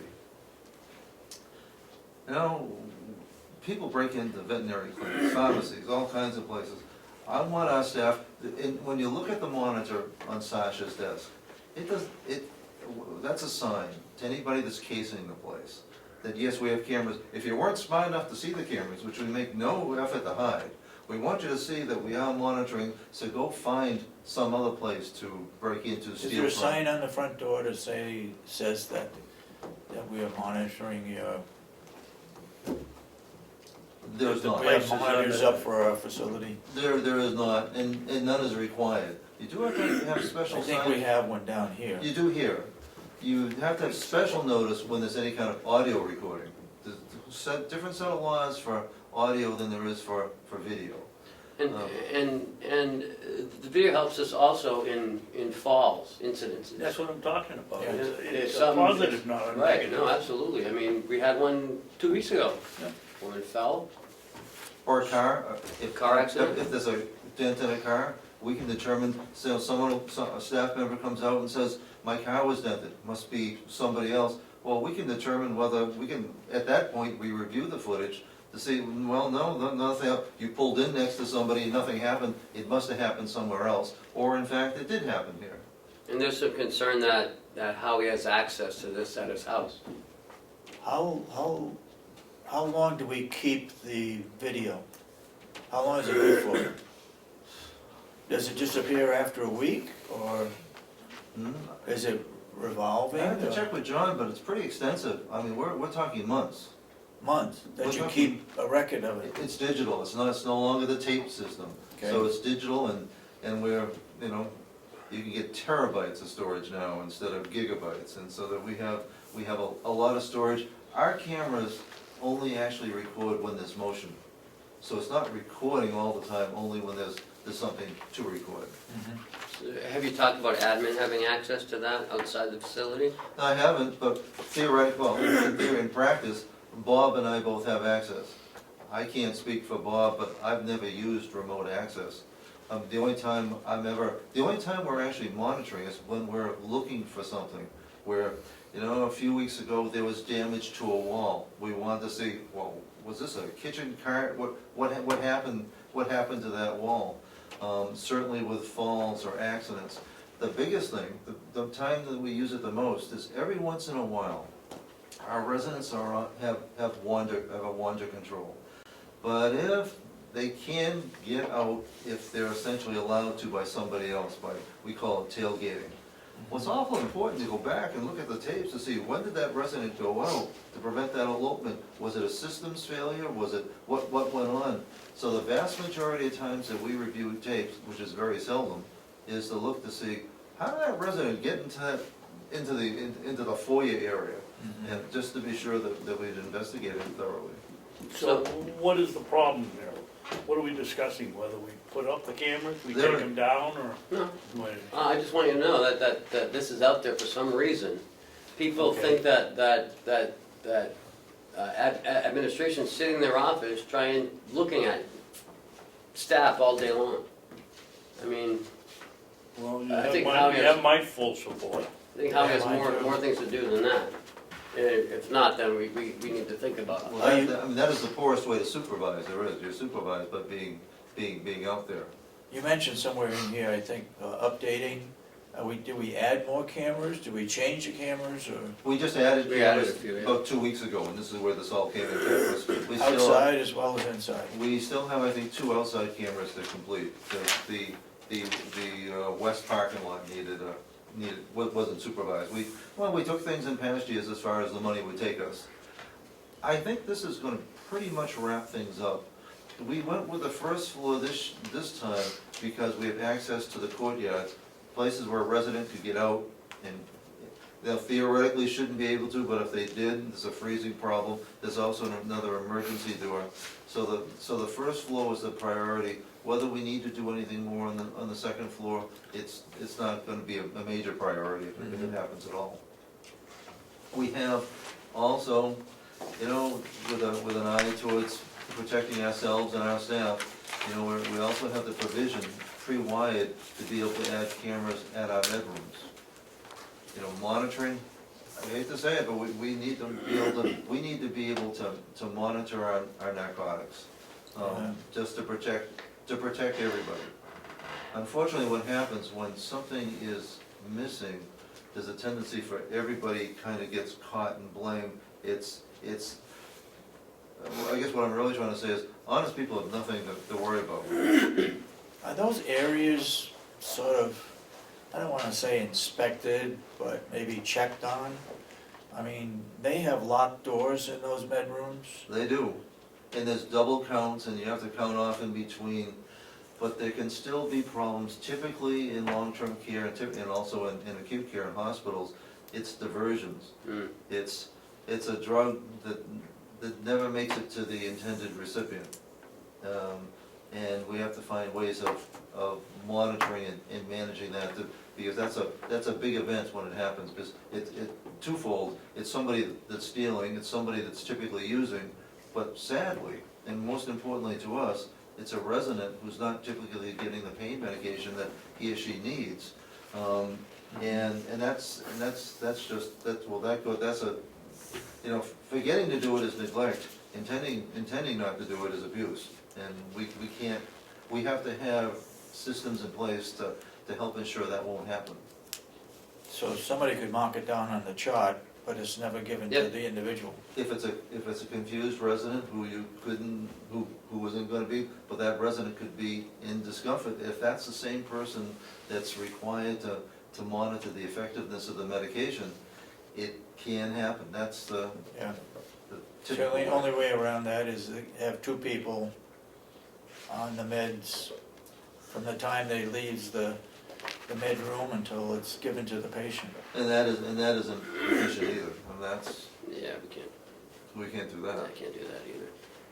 So that's why, the ongoing shift usually counts with the oncoming shift, and each ongoing shift and oncoming shift, we usually get together, make sure the count's right. Do we use paint patches here? We do. So that's another easy one, you can put a paint patch on someone, and it's on their arm. If they're sleeping, you just go and you can take it off, and you can use it. And they're typically fentanyl patches. Right. And people say, oh, it might have, and sometimes they do come off and get caught on a sheet or something, but you would normally find it. It's when you don't find it, there's a lot of, I don't want to say a lot of those incidents, but those happen. I'm pleased to say that we don't and haven't had any of those problems in Mountain View. It is something that's becoming increasing concern around the state, but not in the county system. But we don't want to wait until there is a problem. We don't want to enable anybody. So that putting into place the necessary safeguards is a prudent thing to do. It'd be a mistake for us to ever wait till we had a problem. But our staff, our nursing staff, our M&As do a great job, but we've built in enough safeguards so that we just don't have to assume that, we can count on it. We can have a lot of confidence that what's going on is being You done gotta well. have some trust there as well, And we do. But it's like, I guess I fall back to the Ronald Reagan said phrase, trust but verify. And that's the nature of nursing. Everything gets documented. Because you can't just hope somebody goes in and does a good job. In nursing parlance, if it's not documented, it's treated as though it were not done. And so everything, and that's exactly how the state comes in. The state's not looking for our good intentions or what we've done in the past. If it was not documented, their presumption is that it was not done. Does the state look at these cameras? Never. They don't, They're well aware of them, but they've never. but I mean, they don't suggest improvements or No. have anything to do with the cameras? Some don't have cameras, Not I'm with guessing. security. No. They don't get involved with security. None, actually not at all. The only time that would happen is if there was a diversion and we caught it on tape, then they would want that for evidence. Exactly. No, but the state is silent. There are no requirements that force us to have it. It is increasingly common, and even within the county systems. I know that Grafton, I think, just went through a significant upgrade with their systems. And Well, for instance, in Frisbee last summer, there was a nurse who was accused of diverting. And they accused her and they were processing her. And then they went back and looked at the tape and found that it wasn't her. So it can, it actually saved her job. So it is for the protection of our staff as well as the protection of the resident. Invasion of privacy, probably not. Because it's in all the common areas, it's not in exactly. the locker rooms or bathrooms. Not at all. Well, as I understand it, there's no serious problem regarding the cameras. No. You're just FYI. hearing it by, Because there's been discussion in social media, we didn't want you blindsided by it. Okay. In case somebody grabbed you in a coffee shop and saying, what's going on with it? Well, it's going on, this is all from funds that were approved last year. This is all it's taken the installer a while, but we made it. Okay.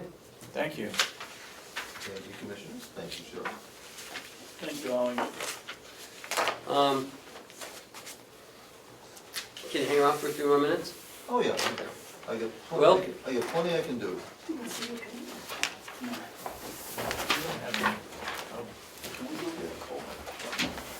Well, all set for You you. need us. Sugar fix? I need a 3-minute recess? How long? This will be about Not a problem. This will be about 10 minutes. Morning. Well, we'd end up with some discussion. Yeah, maybe. All right, we're gonna take a 5-minute break. Coffee break, not a smoke break. He went to a vet. All right, what's next? Next, sir, is the septic and grease trap bid award.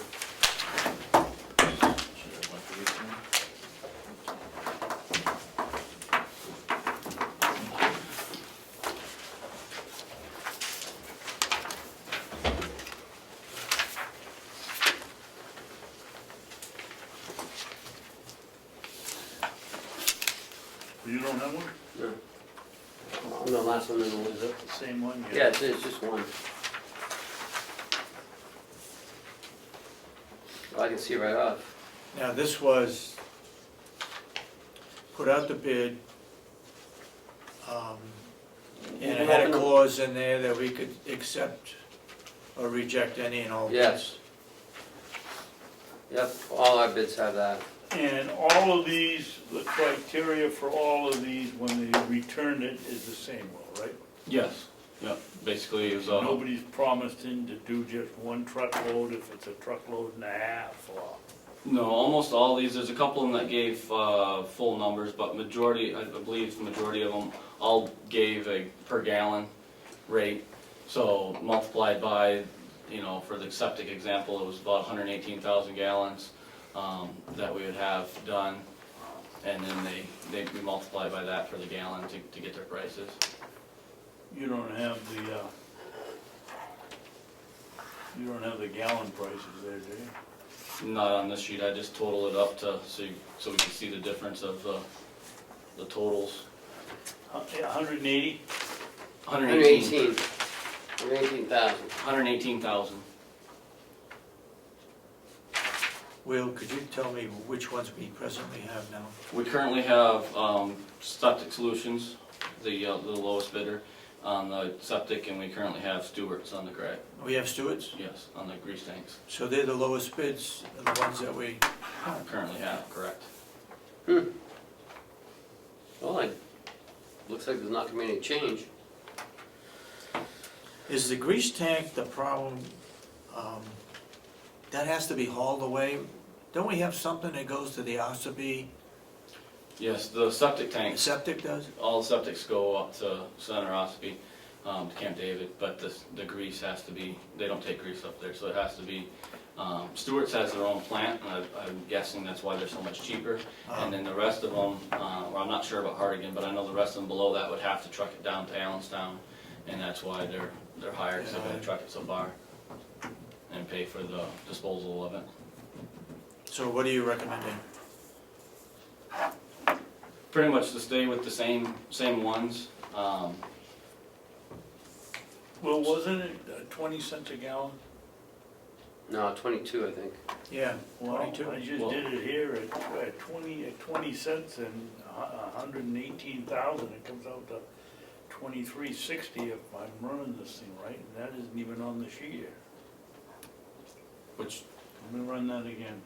well, that's because the 20 cents a gallon was Stewart's, and they're only pumping 6,000, that's on the grease, that's where you're thinking the 20 cents. Theirs was 20 cents a gallon for Stewart's. Okay, so what is it for septic solutions on the septic? I don't remember that one off the top of my head. Is it 22? I thought it was 22. Or 23, something like that, I think. We'll do the math there. I think he just gave me a total on, I don't know if you remember when you were looking at him at all, Cheryl, but I thought he just gave a total on that one. 17.9. 17.9 for septic? Yeah. Great. I think we get in Yeah, trouble. you got that too, Ken? No, I said great. He gave an amount per tank, Cheryl's remembering too, he gave an amount per tank on his, he didn't give an actual gallon when it came to the septic. And those amounts per tank added up to this total price.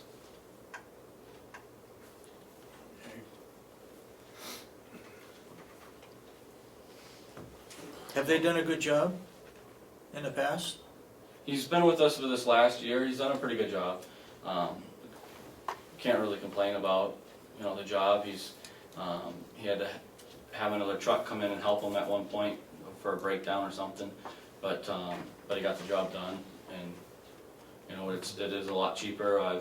We've used DJs in the past, I really like DJs. They bailed us out a couple times this year with some problems we had down back, separate, but this guy's, you know, he's done a good job of pumping the tanks too, so. How much involvement are you when they come to pump? Or what's the process? They call you, you call them? We usually have a preset schedule, so I talk to them about it, and then usually they'll call a week ahead or whatever, and if it's a nursing home, for example, I'll let Bob know that they're coming, and either Bob or myself, when they're done, they'll call me, and they'll either Bob or I will go check, do a visual inspection on the tank to make sure they did a good enough job at the nursing home. When they do the plant down back, the sewer plant, I'm there when they're done, or usually I'm in and out throughout the day with them, checking on, making sure that the tanks look good for when they're complete. Same thing applies with the grease tanks usually. Most of the time those are over at the nursing home, so most of the time Bob will swing over and double check, make sure they're all looking good before they leave.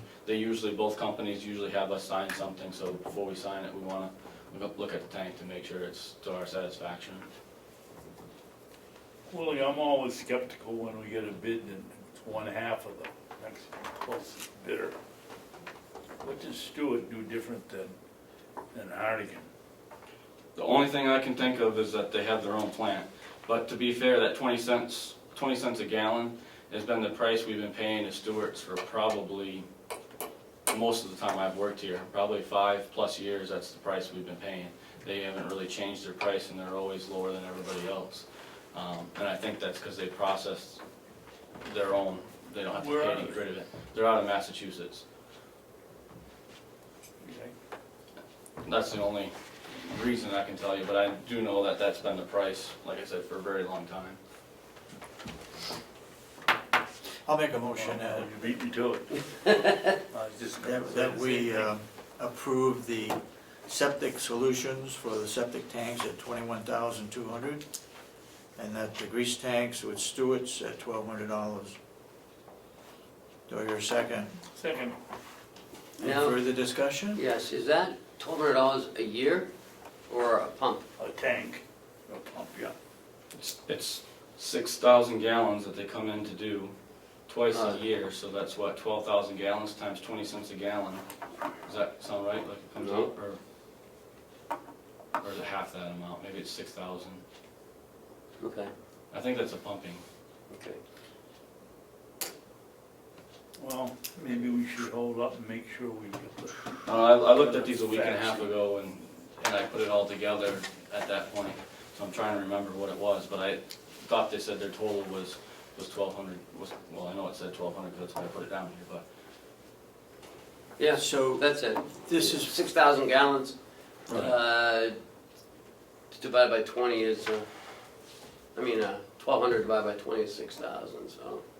So that's 6,000 gallons, Yeah. right? So it's per, So this is for the year, right? if that's 6,000, how big are our tanks, 6,000? We got 3 2,000-gallon tanks. Is what And they've you pump been- them once a year? The grease tanks twice a year. So that's So, per pump.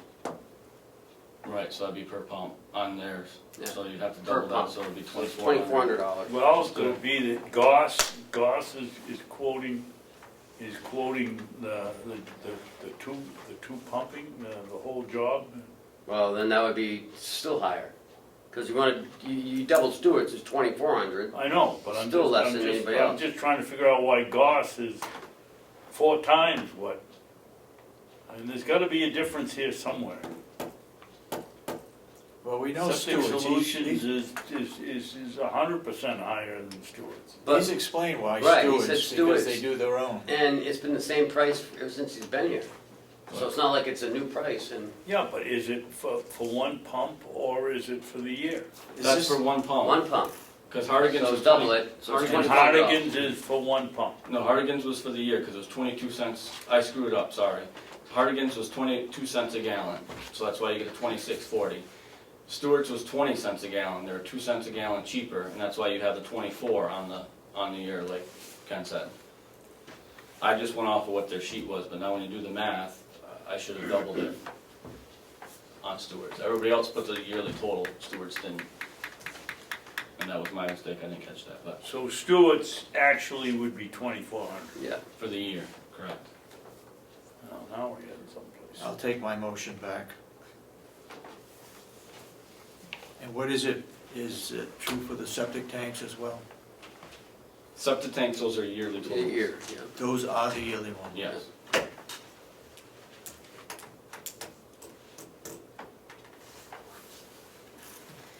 All right, I'll change my motion if the second, we take a second back. I'll take it back. That the septic tank bid be given to Septic Solutions for $21,200. Second. And that the grease tanks be given to Stewart's at $2,400 per year. Seconded it? Yes. Any further discussion? I'm sorry, David, to interrupt, I thought you were gonna do just the septic solutions and check Stewart's, but if you wanna double it and make it 2,400, that's fine with me. Okay. All those in support of the motion say aye. All right, Aye. And so voted. Do we have a contract to sign for those? I don't think so, I don't, No, we, remember last year we didn't have a contract, right. Okay. so we could cancel On them an annual anytime. basis? Okay. Right. Do we wanna ask about those? On the, whether we gotta go out on extension with the generator? Do you wanna do? What? The extension on the generator, remember we talked about that? The generator contract maintenance? An extension for another year? Right, when they bid us, at the bottom, it said that Oh, they yeah. would carry the same Yes, price. sorry, yeah. So last year when we went out to bid, For- for the generators, we had asked for 1 year or more. And we got back, the winning bid is the generator's connection. Correct. And on the bottom, he said that he would, Let me- yeah, This agreement may be extended for up to 2 years, 2 additional years at the same rates, if both parties agree and are satisfied with the conditions. Carroll County may withdraw from this agreement if funding is not provided for any successful financial year. So if there wasn't funding for it or whatever, we can withdraw. But, so it was a 1 year, we asked mostly for 1 year contracts or an extension, and they put in their blurb that they would honor that same price for additional 2 years. When's our contract up? They're gonna do their second one, they do two stages, so they did their main one in July, they're gonna do the second one first week of January, and then they're basically would be done if we wanna rebid. so it was a 1-year contract that we bid on, Originally, correct. with the option to go we asked for two options. with 2 Yes. more years. Yeah. Yeah, And we said that we would readdress it when we get close to the end. Okay, So is that something we want to do today? how much is it? it's $3,000 for the year, and they do, and that includes the, I got a copy if you'd like to see, I made copies to review it, but There's a major and a minor. Oh, that's right. those are, there's 2 pages, so you can pass those to Commissioner Babson, and I got, those will go in for you. Major minor, that's right.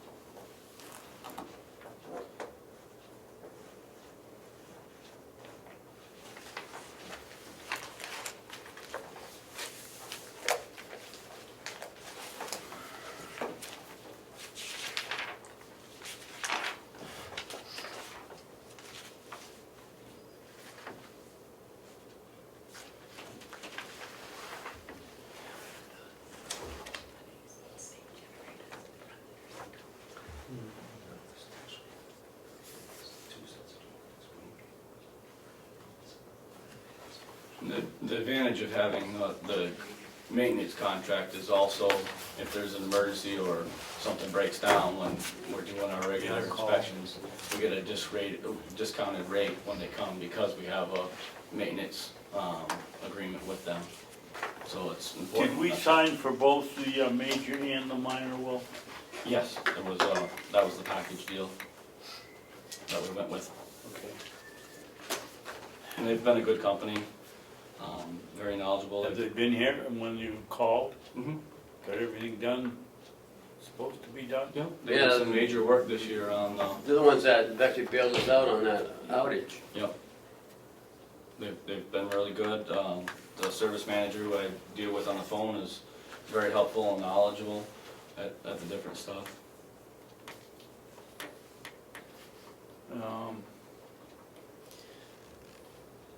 And do we, it says addition, up to 2 additional years at the same rate. Does that mean we can do one now and one again next year? Oh, if they both agree, if they wanted to agree for that next year, which I don't think they won't, but. 'Cause- So remember, it's $3,000, right? Right. Yeah, So it's under the 5,000, we don't even have to go up to. I know. But I don't wanna lay ourselves open for any Yeah. more criticism than we're gonna get anyway. It's got transfer switch listed on here. We budgeted for it last year, but it was taken out, Yes. No, no? We transferred money and couldn't pay it we for it. budgeted for it, and then the whole thing broke down. We needed $7,000 or $6,000 of repairs or something, or? Correct. Basically, the whole cooling system of the generator had to be This is the old one? yes, at the Yeah, nursing home. at the annex. You're gonna have problems with We had that. to have a new radiator, new water pump, basically the whole cooling system had to be replaced, and that was about, like Ken said, somewhere in the 6,000 to 7,000 range, which took such a big chunk out of what we put away for the transfer switch that we couldn't accomplish the transfer switch, because that switch Back in wouldn't the do us any budget this good. year? Yep, and then we said we were gonna hold on, and then we lost power down there. And the sewers were starting to get full. So, and that's when we called DJ to come down and pump out. We shut the water in the jail off, so much water wouldn't be going down in there. So this is something we need. And you never know when you're gonna lose power. Because we said, it's summer, we're not gonna lose power. The next day, we lost power. And Ken and I are in the office talking about it, and it was within that same week, we had major issues happen to it down there, so. Is that in the capital improvement program, that particular generator? I don't think we put in, do we? I don't think so, I mean, No. the gentleman the manager, service manager came out and looked over everything, obviously when they put these bids in, and, I'm just trying to recall off my recollection, but he said it's getting older, but it's not that bad. Getting older, it's old. But it's not that bad Yeah. overall, so you wanna look at spending 6,000 here or there and keep it going, or do you wanna spend 100,000 all in one chunk? And we haven't hit that line of where we should switch just yet, in his opinion, I guess, so. The problem with that particular generator is that generator provides the electricity for the septic system. Correct. Yep. So if that goes down, then the whole complex goes down. Well, we've already experienced that, But he's under the impression that it's still fine, and, I don't wanna spend $110,000 for a new one, and it could do the same thing. What he is recommending that we gotta look at within the next year or so, now that we're on this issue, is doing a full load test Yeah. on all of our generators on this complex, because they don't get enough load. I mean, when Bob runs everything at the nursing home, it's like 10 or 15% load on it. It's a ridiculous small amount, and you can't really test them hard unless they bring in something that does that puts the extra load on it. And that's a couple $1,000s, if I remember, Yeah. 3,000. It was a large number, but it's something that should be done for proper maintenance Yeah. of them. Well, I'll make a motion that if he'll hold the price for 2 years, and, well, we're not gonna get a switch in delegation between those 2 years, so 2 years would be fine at the current rate. I think we ought to do it. I'll make Second. a motion to do it Second, for 2 years. an additional 2 years. Yes. Any further discussion? All those in support of the motion say aye. Aye. Aye? So Great. voted. Thank you.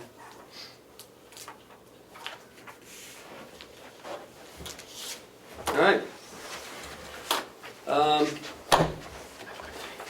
One thing I like to do now is, Excuse me, Kenny, you have on the back page here, non-public. Do we have a non-public? No. session? I have not, That's oh, good. I don't have anything on it. Last week at your retirement party, Yep.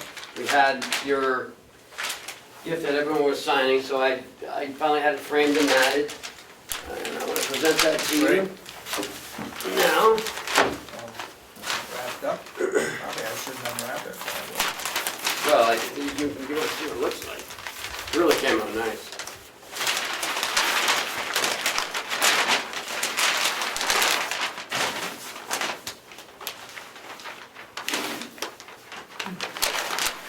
That is nice.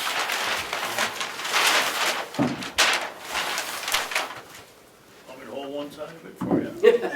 Oh, you do, but you gotta get in there closer too. Get everybody together, everybody's gotta look happy, we get the flag smiling, that's one, we're gonna come back for another one, we'll put the angle here. David. Commissioner Babson's gonna look at me. No, I'm trying to find mine, and I was gonna point it out, right there. We didn't take it off, we didn't take it off. Okay, smart, hey, no hands in your pockets, okay, that's good, 1, 2, 3. Very good, and congratulations, Commissioner Thank you. Sorensen. Well, that's nice. Yeah. Good job. Thank you very much for that. You're welcome. So now you can hang it up in your bathroom. Put it in your sap house.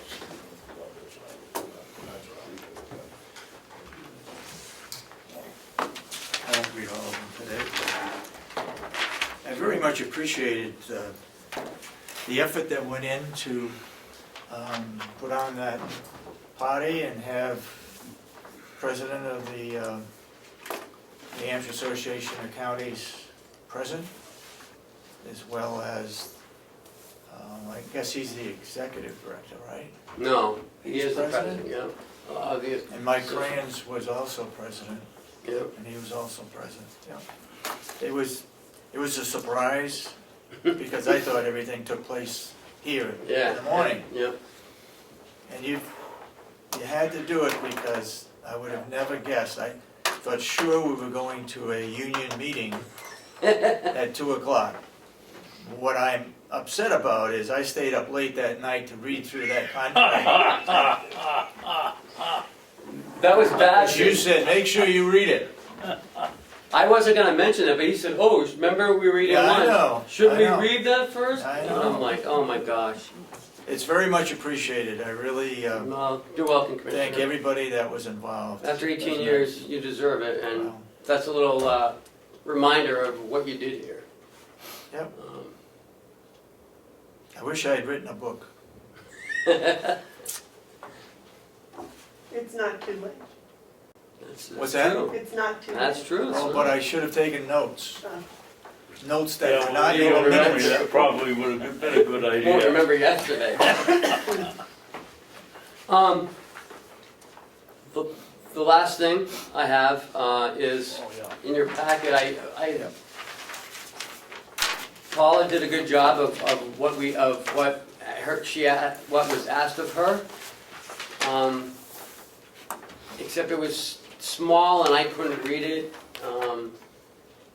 I'm getting older and my vision's not as good as it used to be, but this is a better chart, I think. It flows better. I asked Kathy Armstrong if she might redo it for me, and this is what she did, so I thought that I'd like to use this. And as the flow chart for the new environmental services department.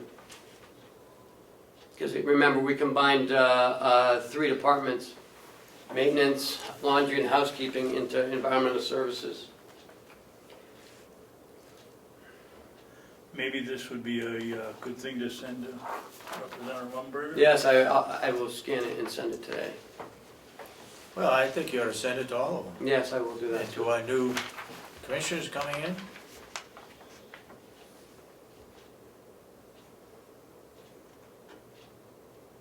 Yeah, I did meet with Commissioner-elect Council yesterday. He was down here. And we met for about an hour. I didn't have this at the time, so I will send it to him. And then I'll give one to Commissioner Bevar when we're done. Kenny, contracted fees and services, if I'm reading this properly, the budget, it's up to 83,000 and the difference was 33 last year. I'm assuming the parentheses means when it was a lesser amount, or have I got it backwards? The parentheses are like a, is a subtraction? So the 2464 under Social Security is less Social Security. $2,400 less, yes. Okay. What has caused the $33,000 increase over 2017 on contracted fees and services? Good question. I believe that laundry, he combined some items that were under, I'm trying to think, that were under building repair and maintenance. No, that's still there. I don't know, we'll have to ask Bob. Okay, and then let's drop down to propane. Why is propane up $35,000 if we have paying the same rate and we're servicing the same tanks? We moved 19,000 from dietary, their costs, into the overall propane account. Okay. Because there's no meter, it's just a number that we made up. It's just a percentage. Okay. There's no reason to split it out. He doesn't really pay for that. So now propane will all be paid, comes out of the building account. Also, I know Bob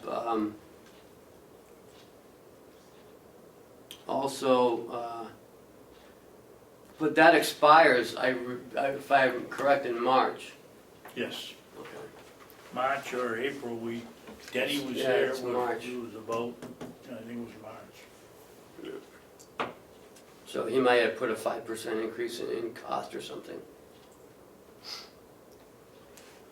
Because, there is a difference of 35,000. So 19 would be, 19,000 of it would be part of that 35,000 increase.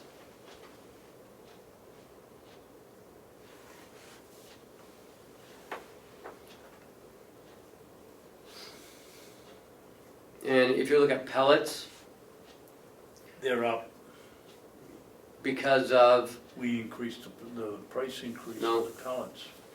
no, last year we had $49,000 in there. We made a change at the nursing home subcommittee meeting. We're looking for $10,000 to upgrade the decorations for activities or for residential life.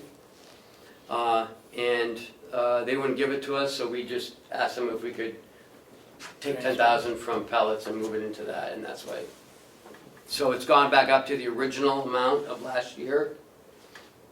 Oh, okay, okay. Did we put in a transfer and they, No, we did it at the subcommittee meeting before the last vote. okay. So there was a change in the budget from the subcommittee recommendation.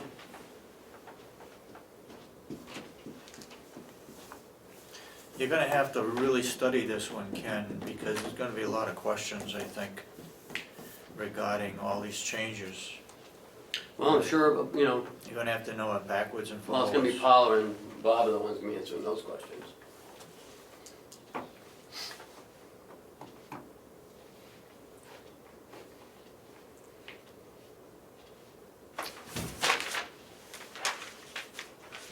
But, you know, at least I can see this one. And I'm not faulting Paula, she did a good job on it. Just I couldn't see it.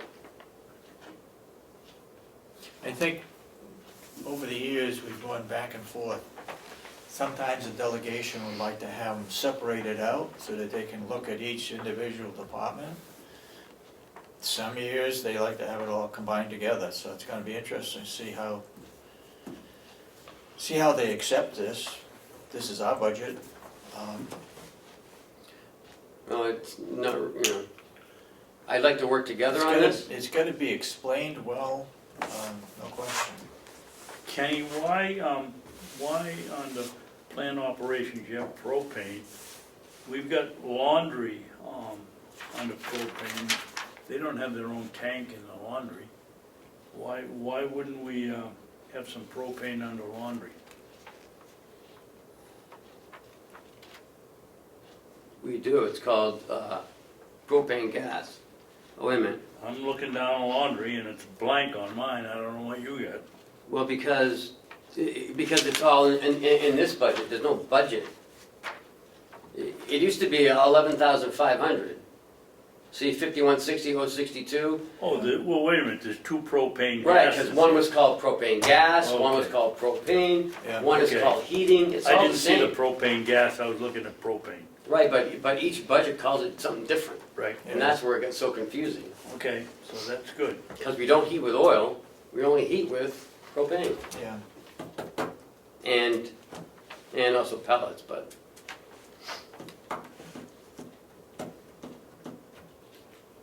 And that was some of the confusion last year, where they're like, well, you know, this is heating, well, what is heating? Is it oil? No, we don't have any oil, it's all under propane.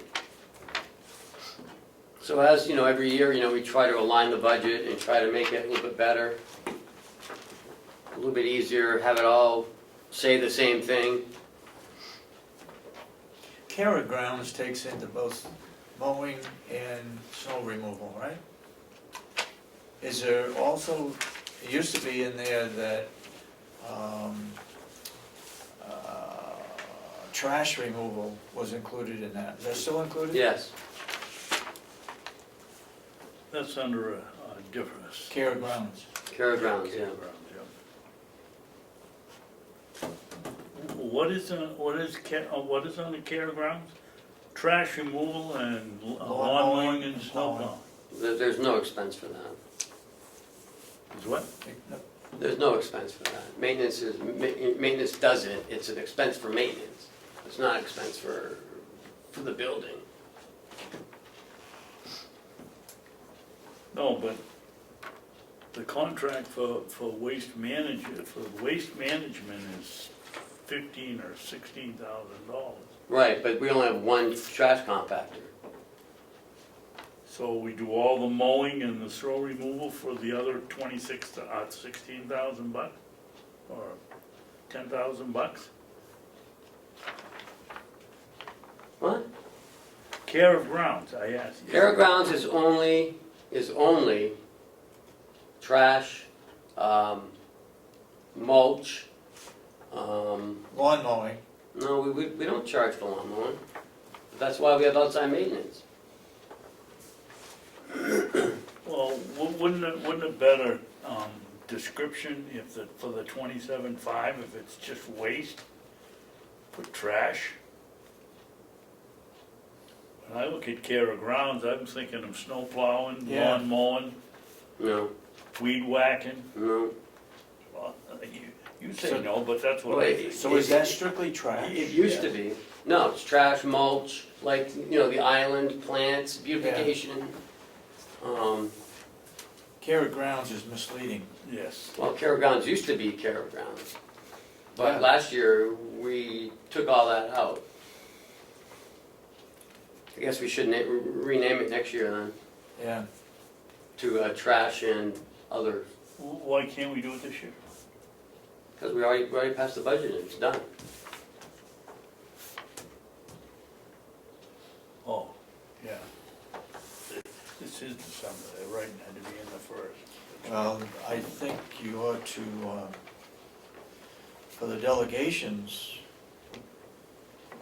standpoint, maybe put something in parentheses. Put an saying- asterisk on the care of ground Yeah. and down the bottom say Yeah, trash and miscellaneous. yeah, Okay.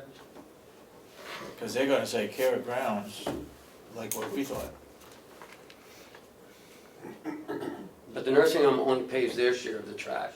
They don't pay for the whole complex. Each building has its own trash expense.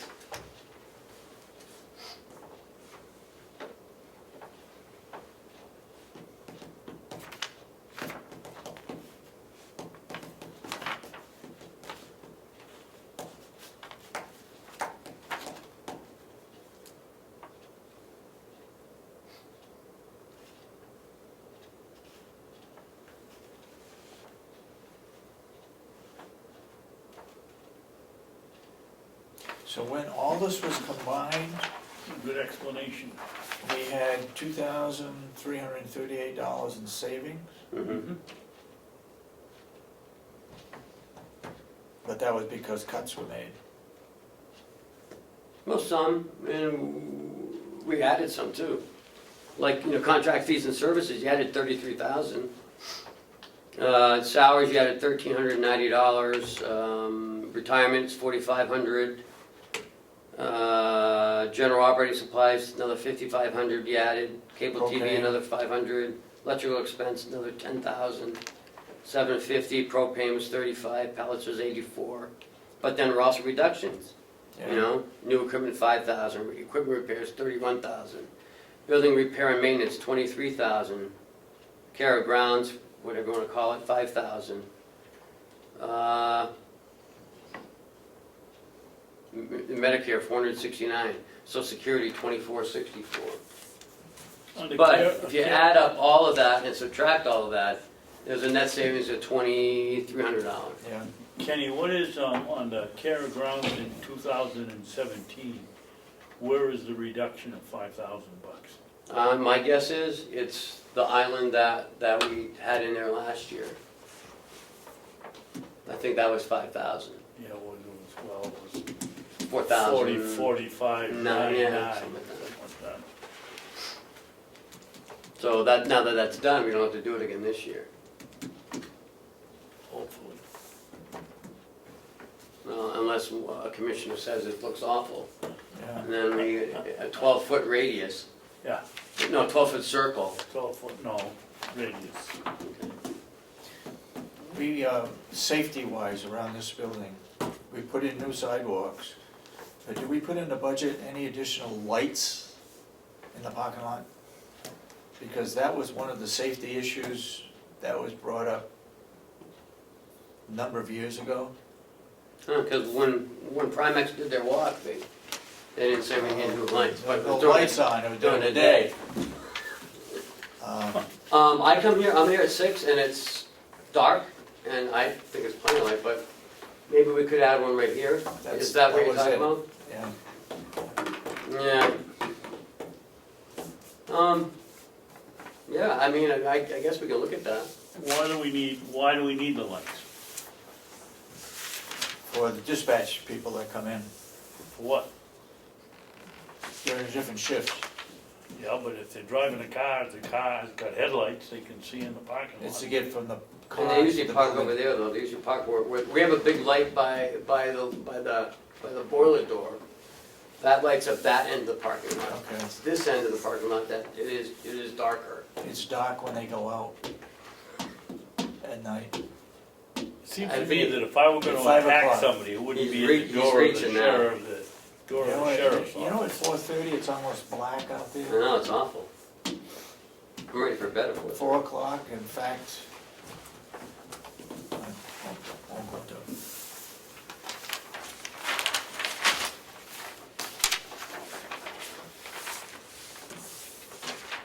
You'll be doing nothing in January, you could hold a candle out there every day. I want you to know that My candles don't drip either, they shine a lot brighter. on Monday, December 12th, there's a Commissioner Farm Subcommittee meeting here at 9 AM. December 15th is a Thursday, is the delegation meeting at 9 AM. That's when we would present our budget. December 16th, next Friday, is the Commissioners' meeting at the nursing home. Starts at 8:30. And the No Commissioners- union meeting, it's just the commissioners Christmas meeting. meeting, yeah. And then is the Christmas party here afterwards at 11:30. Then on the 21st, we come back to meeting on Wednesdays at 8:30, and December 28th at 8:30, here in this room.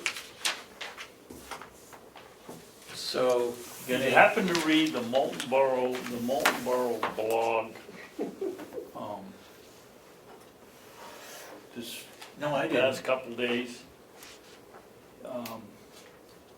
in it, he suggests that the law be changed so that between the time the delegation completes their budget and before it's signed, that we have a public meeting.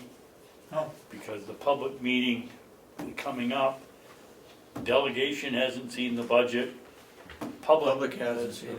Well, it's online, but it hasn't been discussed. The delegation, as much as they hate to admit it, from December 1st on, it's their budget, whatever they do. And the public ought to be able to have some input in what goes into that budget. I think it's a good suggestion.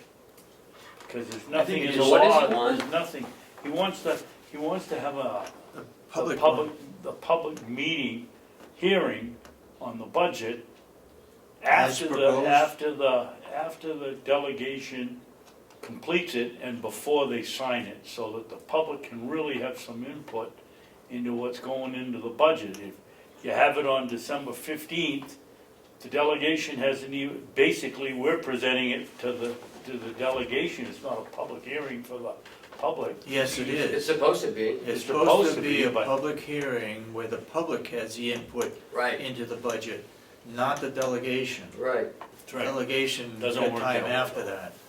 But it always works out differently, and the delegation always asks questions at that meeting. It's supposed to be for the public. It is, really. According to the RSA, that's Yep. what it is. Yep. But a lot of I times, think he's got a good suggestion. I know, but you said by the time, so before they sign it and after they've gone through it and before they sign it, sometimes it's the same day. Yeah. Well, I can tell you, it's been the same day almost every year that I've been on the delegation. Yeah. I signed it down in Concord. Yeah, they've done But that. that's, if it forces them to get it done 3 or 4 days earlier, they have 4 months to do I it. know, well, really 3 months, they can't, I you will can't s- touch it till Oh, that's right, the till 20, January, yeah. yeah, 3 weeks. 28 days after Yeah, it's been Been presented. presented, so. Yeah. so in this case, it'll be just some January 15th before they No, can't change it, but they can discuss it, right? right, they can't make any vote on it. But I believe it's from when the commissioners submit it. Okay, so that's I'm not December 1st. So it's December 28th. So January 1st is when they can really start looking at it.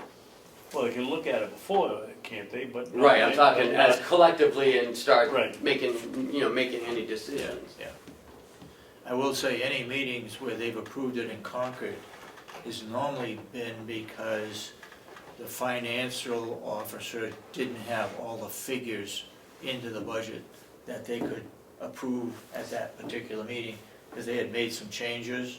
And so they said, we won't make any changes in Concord, but we wanna know what the bottom line, what the figures are. So, I mean, I think last year we signed it a couple of days before the end, I think it was the yeah. 28th. This is one of the best budgets, I think, that we've ever I had. think so too. Yeah, you've done a good job on it, Ken. Yeah. Thank What's the final percent increase to be raised by taxes? 0.75. 0.7, less than 1%. Mhm. Fantastic. But David, it's even, it goes It deeper. actually is lower than that. Goes deeper than that. We have, help me with the figures, Ken, it's 700 and something. $778,000 increase in the budget. We have a $360,000. $325,000 BAS payment. That we have no Increase. control over. We have a $250,000 medical insurance that we have no control over. Right there, we're down to, and then we have 100,000 contingent, which we do have control over. Yeah. What's the third one, Ken? White Horse, 75,000 Right. for White Horse. Right. So basically, if you take those out, that It we should have be less. control over, we have, it's about a $16,000 increase over last year. Yeah, yeah. I mean, it is pretty flat. No, good job. Yeah. No one's made any comments on it yet. They will.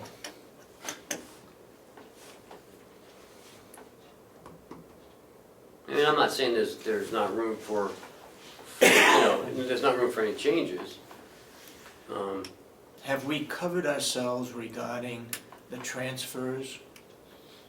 Cover ourselves. Transfers, Yeah, where we they're- ran short, we moved Yeah. money out of other Yeah, departments? we've So met that's with, been I sort met of with evened out, them. so there should be even less transfers next year? Yeah, this year, well, This year we had what, 20, a little less than 20? yeah, no, we had 27. Last year this time we had over 90. Total we had over 118 last year. She did compliment me and Chuck on that, that she's happy to see that we have a little more control over the budget. But this is our first budget, so. Yeah, I mean, I don't know how much time they're gonna spend on it, because it's not really, there's not a lot to spend on. I mean, everything's almost the same as last year, except for those couple items that we just mentioned. We are looking for, three new positions, one in dispatch, one in the county attorney, and one in DPW. yeah. Which really are all needed. Yeah. I am still surprised that the nursing home did not add a position, a floating position, to cover vacations and sick leave and all those kinds of things, because that costs us more money, either through overtime or through special agency. Well, I think, David, you're right, but I think the figure should be about 2 people, 2 floaters. Yeah, Because what'd he say, we were averaging 5 people out of shift, wasn't that? So 2 or 3, maybe 3 is extensive, but yeah. 2 certainly would help cut our costs. yeah, I've offered it, and I can't force them to do it. What is their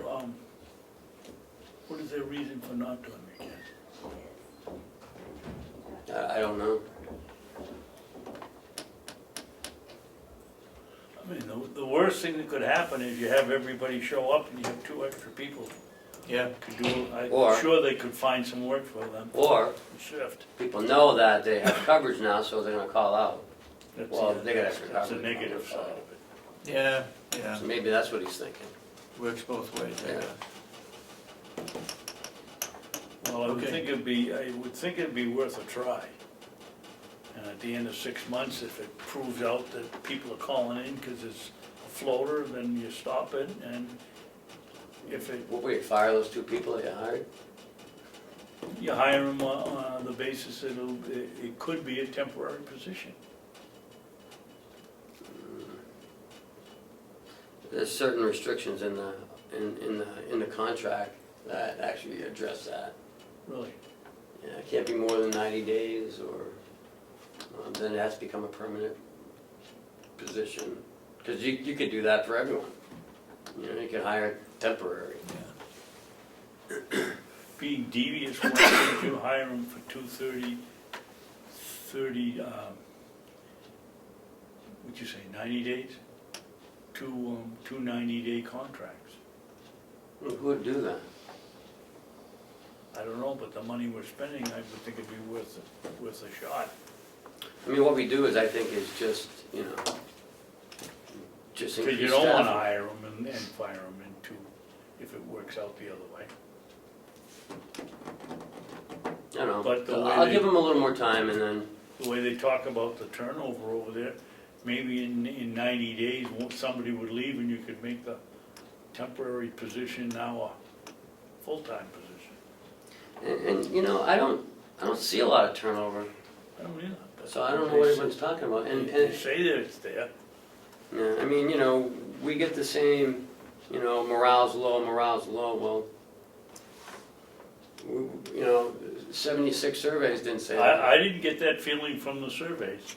You know, it's only coming from one person, so. Is that, have you a compilation of the surveys online? I believe so.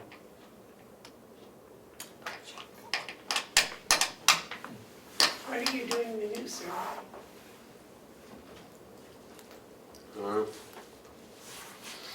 We got anything else to No. bring up today? I'll make a motion, we adjourn.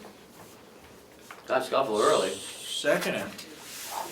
Babson Well- didn't even do the meeting. As my time gets shorter, our meetings get shorter.